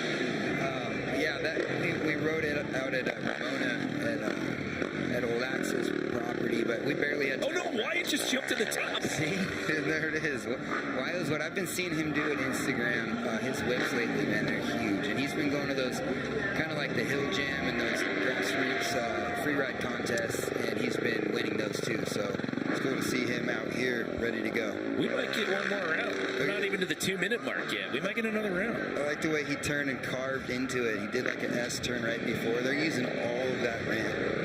And the ramps are, you think there's a lot of time in the air, but you have to be really aggressive to throw the whip and bring it back. Whereas in the hills, free ride, you get 130 or 150 foot jump, you're hitting a rutted, gnarly in-run, and you're landing between a tree and a rock or something. That's something Bierman's good at. Myself, Josh Hill, we like free riding. There's a turn up from Bierman. The ramps, to me, I don't think there's that much time in the air. So, you know, the more time you have, the further you can throw the bike out there. Yeah, the more you can manipulate into position and just kind of hold that thing. Bierman's got some excellent videos out there. Yeah, if you ever want to do a deep dive, just Google his name and you'll see some amazing footage of him out in the hills. Yep, that's where I think whips to me is really fun, having a huge jump. But Bierman just did 3 different variations. That last jump was a turn up. Look at Jared, just so aggressive, throwing his whole body, looking backwards. He's second to last in the start order, so we get Julian under power right here. There's a minute left, so we should, in theory, go back up to the top and give him another round here before we... I haven't heard... Whoa. I just got official word. That is what we are, in fact, going to do. So with time on the clock, we're going to go back up to the top, Colby, and give him one more go. Broski from Westchester, Pennsylvania, where Bam Margera's from. Nice reference. Grew up skating, snowboarding. He's really good at those, and got on a bike only a few years ago. And it's cool to see his progression. Works hard. Okay, so when time winds out here, they will finish out the order, so everybody gets the same amount of jumps. Creed in the bubble spot right now, followed by Parsons, Bierman. Oh, Van Stippen's up in the top spot now, but you know, again, you just want to get in the top 5 for right now. This one's not for the medals just yet. This one cuts the field in half, then we do it again. You know why it's hungry? Stepped into the scene and has been crushing it. He's from Louisiana. Opelousas, Louisiana. Cajun boy out there living in California these days. Yep. Used to work construction, so got that blue collar thing going on, which you're no stranger to, my friend. No, construction's cool, man. It's a good scene. It goes hand in hand with dirt bikes. It's fun. So Wyatt builds crazy trucks and stuff. You got to follow him on Instagram. There's a turn up. Got a little loose in the landing right there, but hangs on. Still in that transfer spot right now. Corey Creed still holding on to that last transfer spot right now.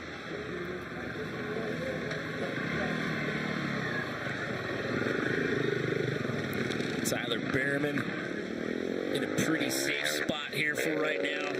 There's a traditional Bierman whip. He's saying, you know what? Underneath it. I'm going to save this for the last round when it's medal time.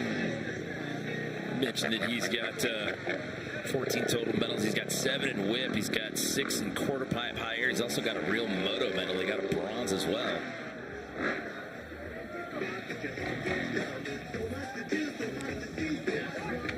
So we're down to our last 2 here in the opening round. Still got Jared McNeil.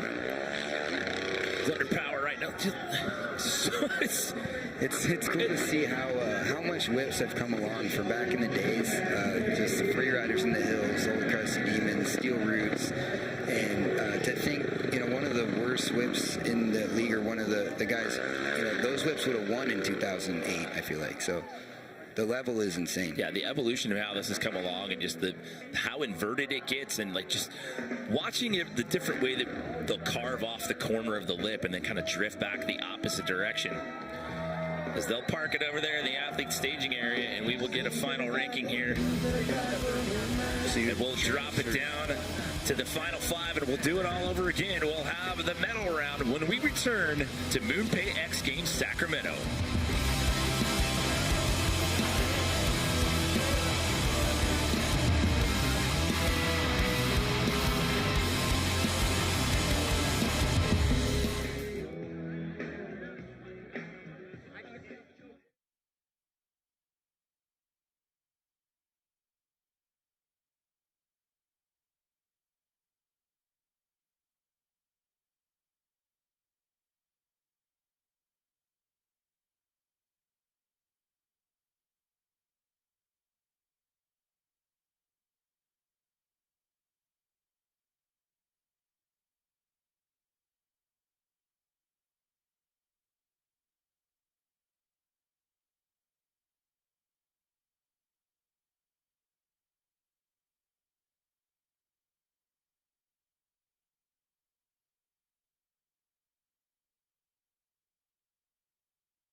MoonPay X Games Sacramento has been brought to you by MetaMask, the official crypto wallet of MoonPay X Games Sacramento. Amazon, the exclusive online retail partner of X Games.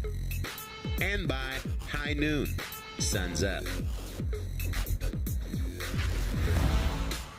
Well, back here at Moto X Best Whip, we got through the opening round. We started off with 10 riders in a 10-minute jam session. We have now cut the field down to 5.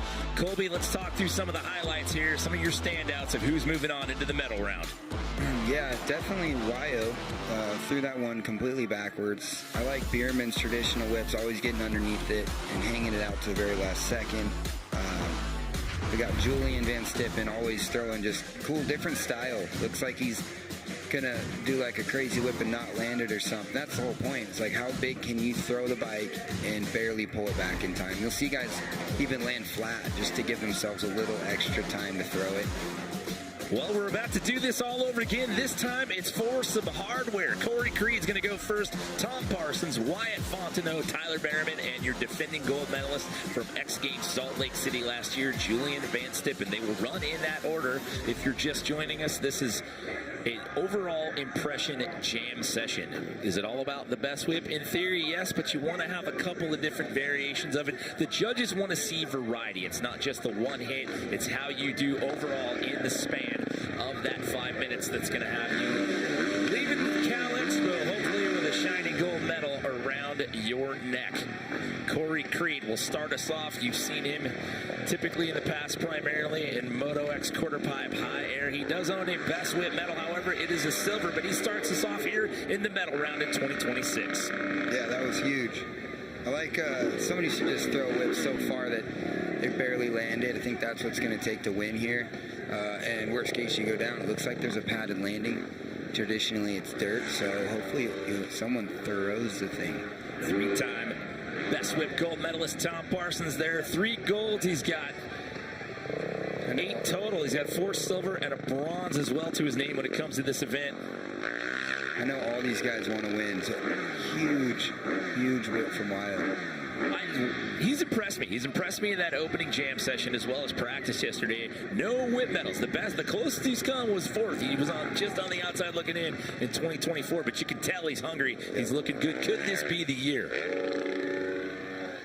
Yeah, Wyatt's hungry. He wants to make a point, and blue collar dude, he looks good out here. It's the only one in the field that doesn't have a best whip medal. Actually, no X Games medals at all. Like I said, he's come close. 4th and a couple of 5th place finishes as we look at Julian Van Stippen. So, live ranking, no scores. You'll just see the names bouncing around on the leaderboard as we move through this, and I can't stress this enough. It's not about just one good whip. You want to have variety. It's overall impression here tonight.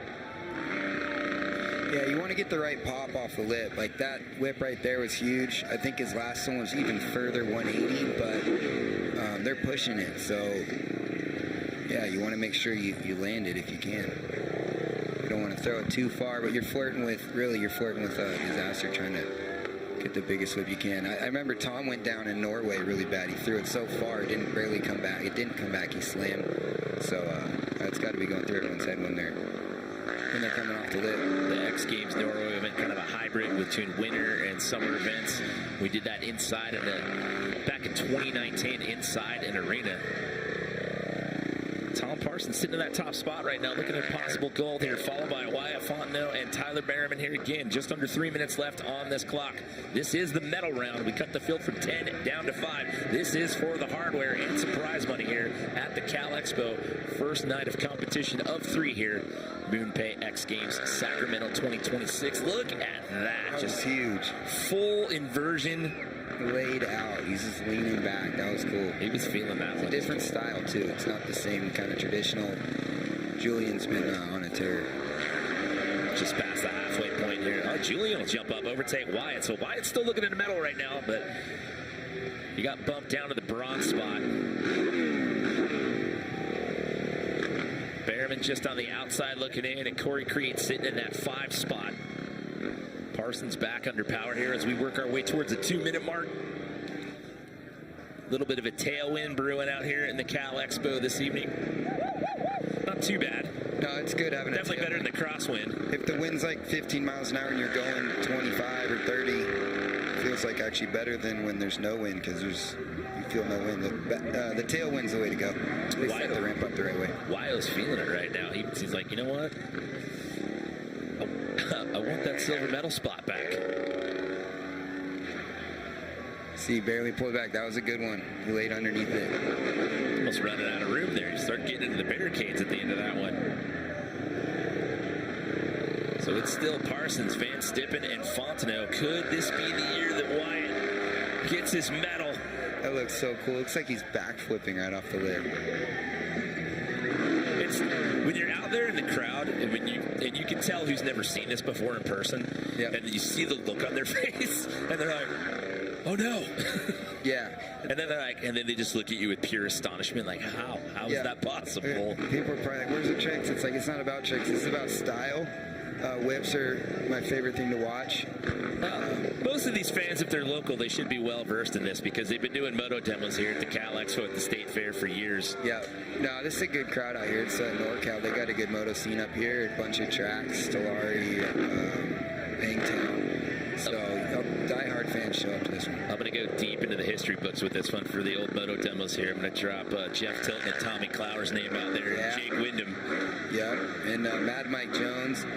Magoo Chandler back in the day, look him up. That guy was throwing flatty one-handers. All right, so coming down to the last couple of seconds. So again, once the clock expires, they will finish out the run order here. So this theoretically should be it. Sometimes they tell me, you know what, Sports and Comp every now and then be like, you know what, let's give them one more. But I think this is going to be it right here. So that was just confirmed in my ear. So this will be it. Your defending gold medalist. He's going to get the last jump here. He's currently sitting in that bronze medal spot. Is he going to be able to put one down here that's going to be good enough in the overall impression department to try to put him ahead of Tom Parsons? And that is a wrap right there.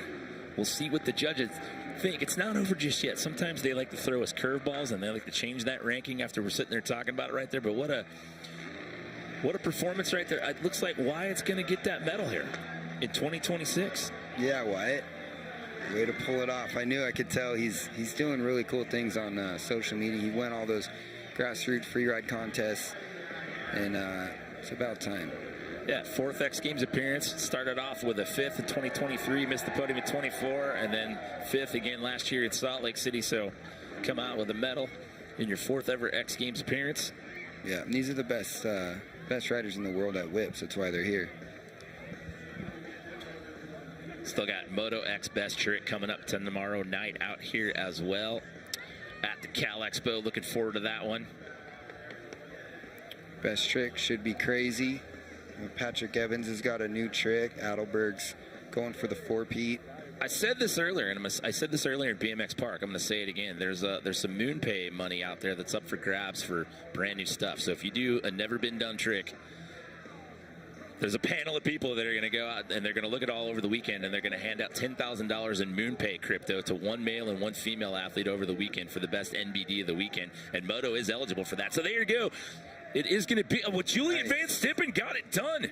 In the end, he's going to back up the gold medal performance from last year, and he's going to overtake Tom Parsons. Parsons will have to settle for silver in Colby. Wyatt Fontenot finally gets that medal. He walks out of here with a bronze. Nice. I agree with the lineup. Judging's really tough in this one, but those whips from Julian look like he's back flipping, a whole new style. Those are nasty. Well done, Julian. Killer style on everything he's doing. Tom P. always brings a really good whip. He's always right in the hunt for winning. If he's not winning, he's second, or that's cool. And then Wyo. It's cool to see Wyo out here from Louisiana. The last few years, he's been killing it, flipping crazy stuff. So it's cool to see. That's back-to-back. By the way, when Julian won last year, he put his name on a very short list of individuals who have more than one Best Whip gold. Todd Potter, Twitch, Parsons, Jared McNeil, Tyler Berriman, and Julian now got his second one last year. Now he's got a third to his name.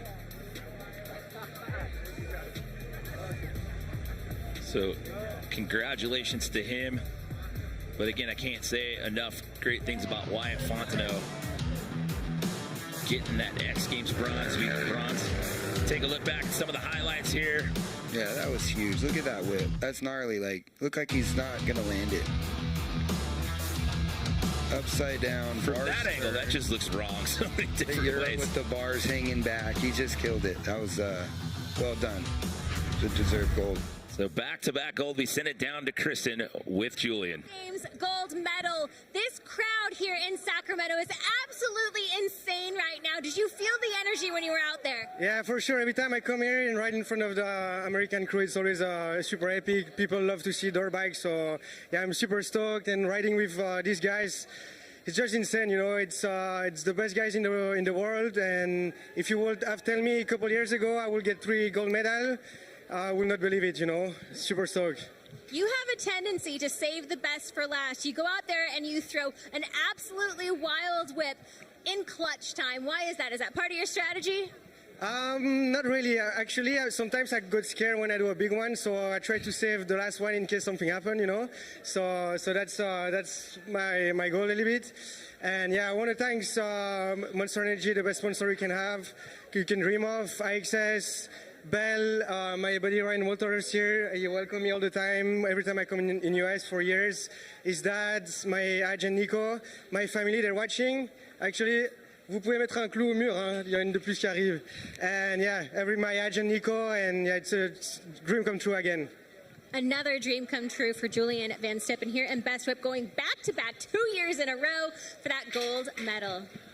Not only is that back-to-back 2 years in a row, he's medaled in every single Best Whip start that he's had here at the X Games. That is 6 for 6 out here, including the back-to-back gold. And it's Tom Parsons. He ends up with his 9th whip medal here, but Wyatt Fontenot with the bronze, his first ever X Games medal here in Best Whip.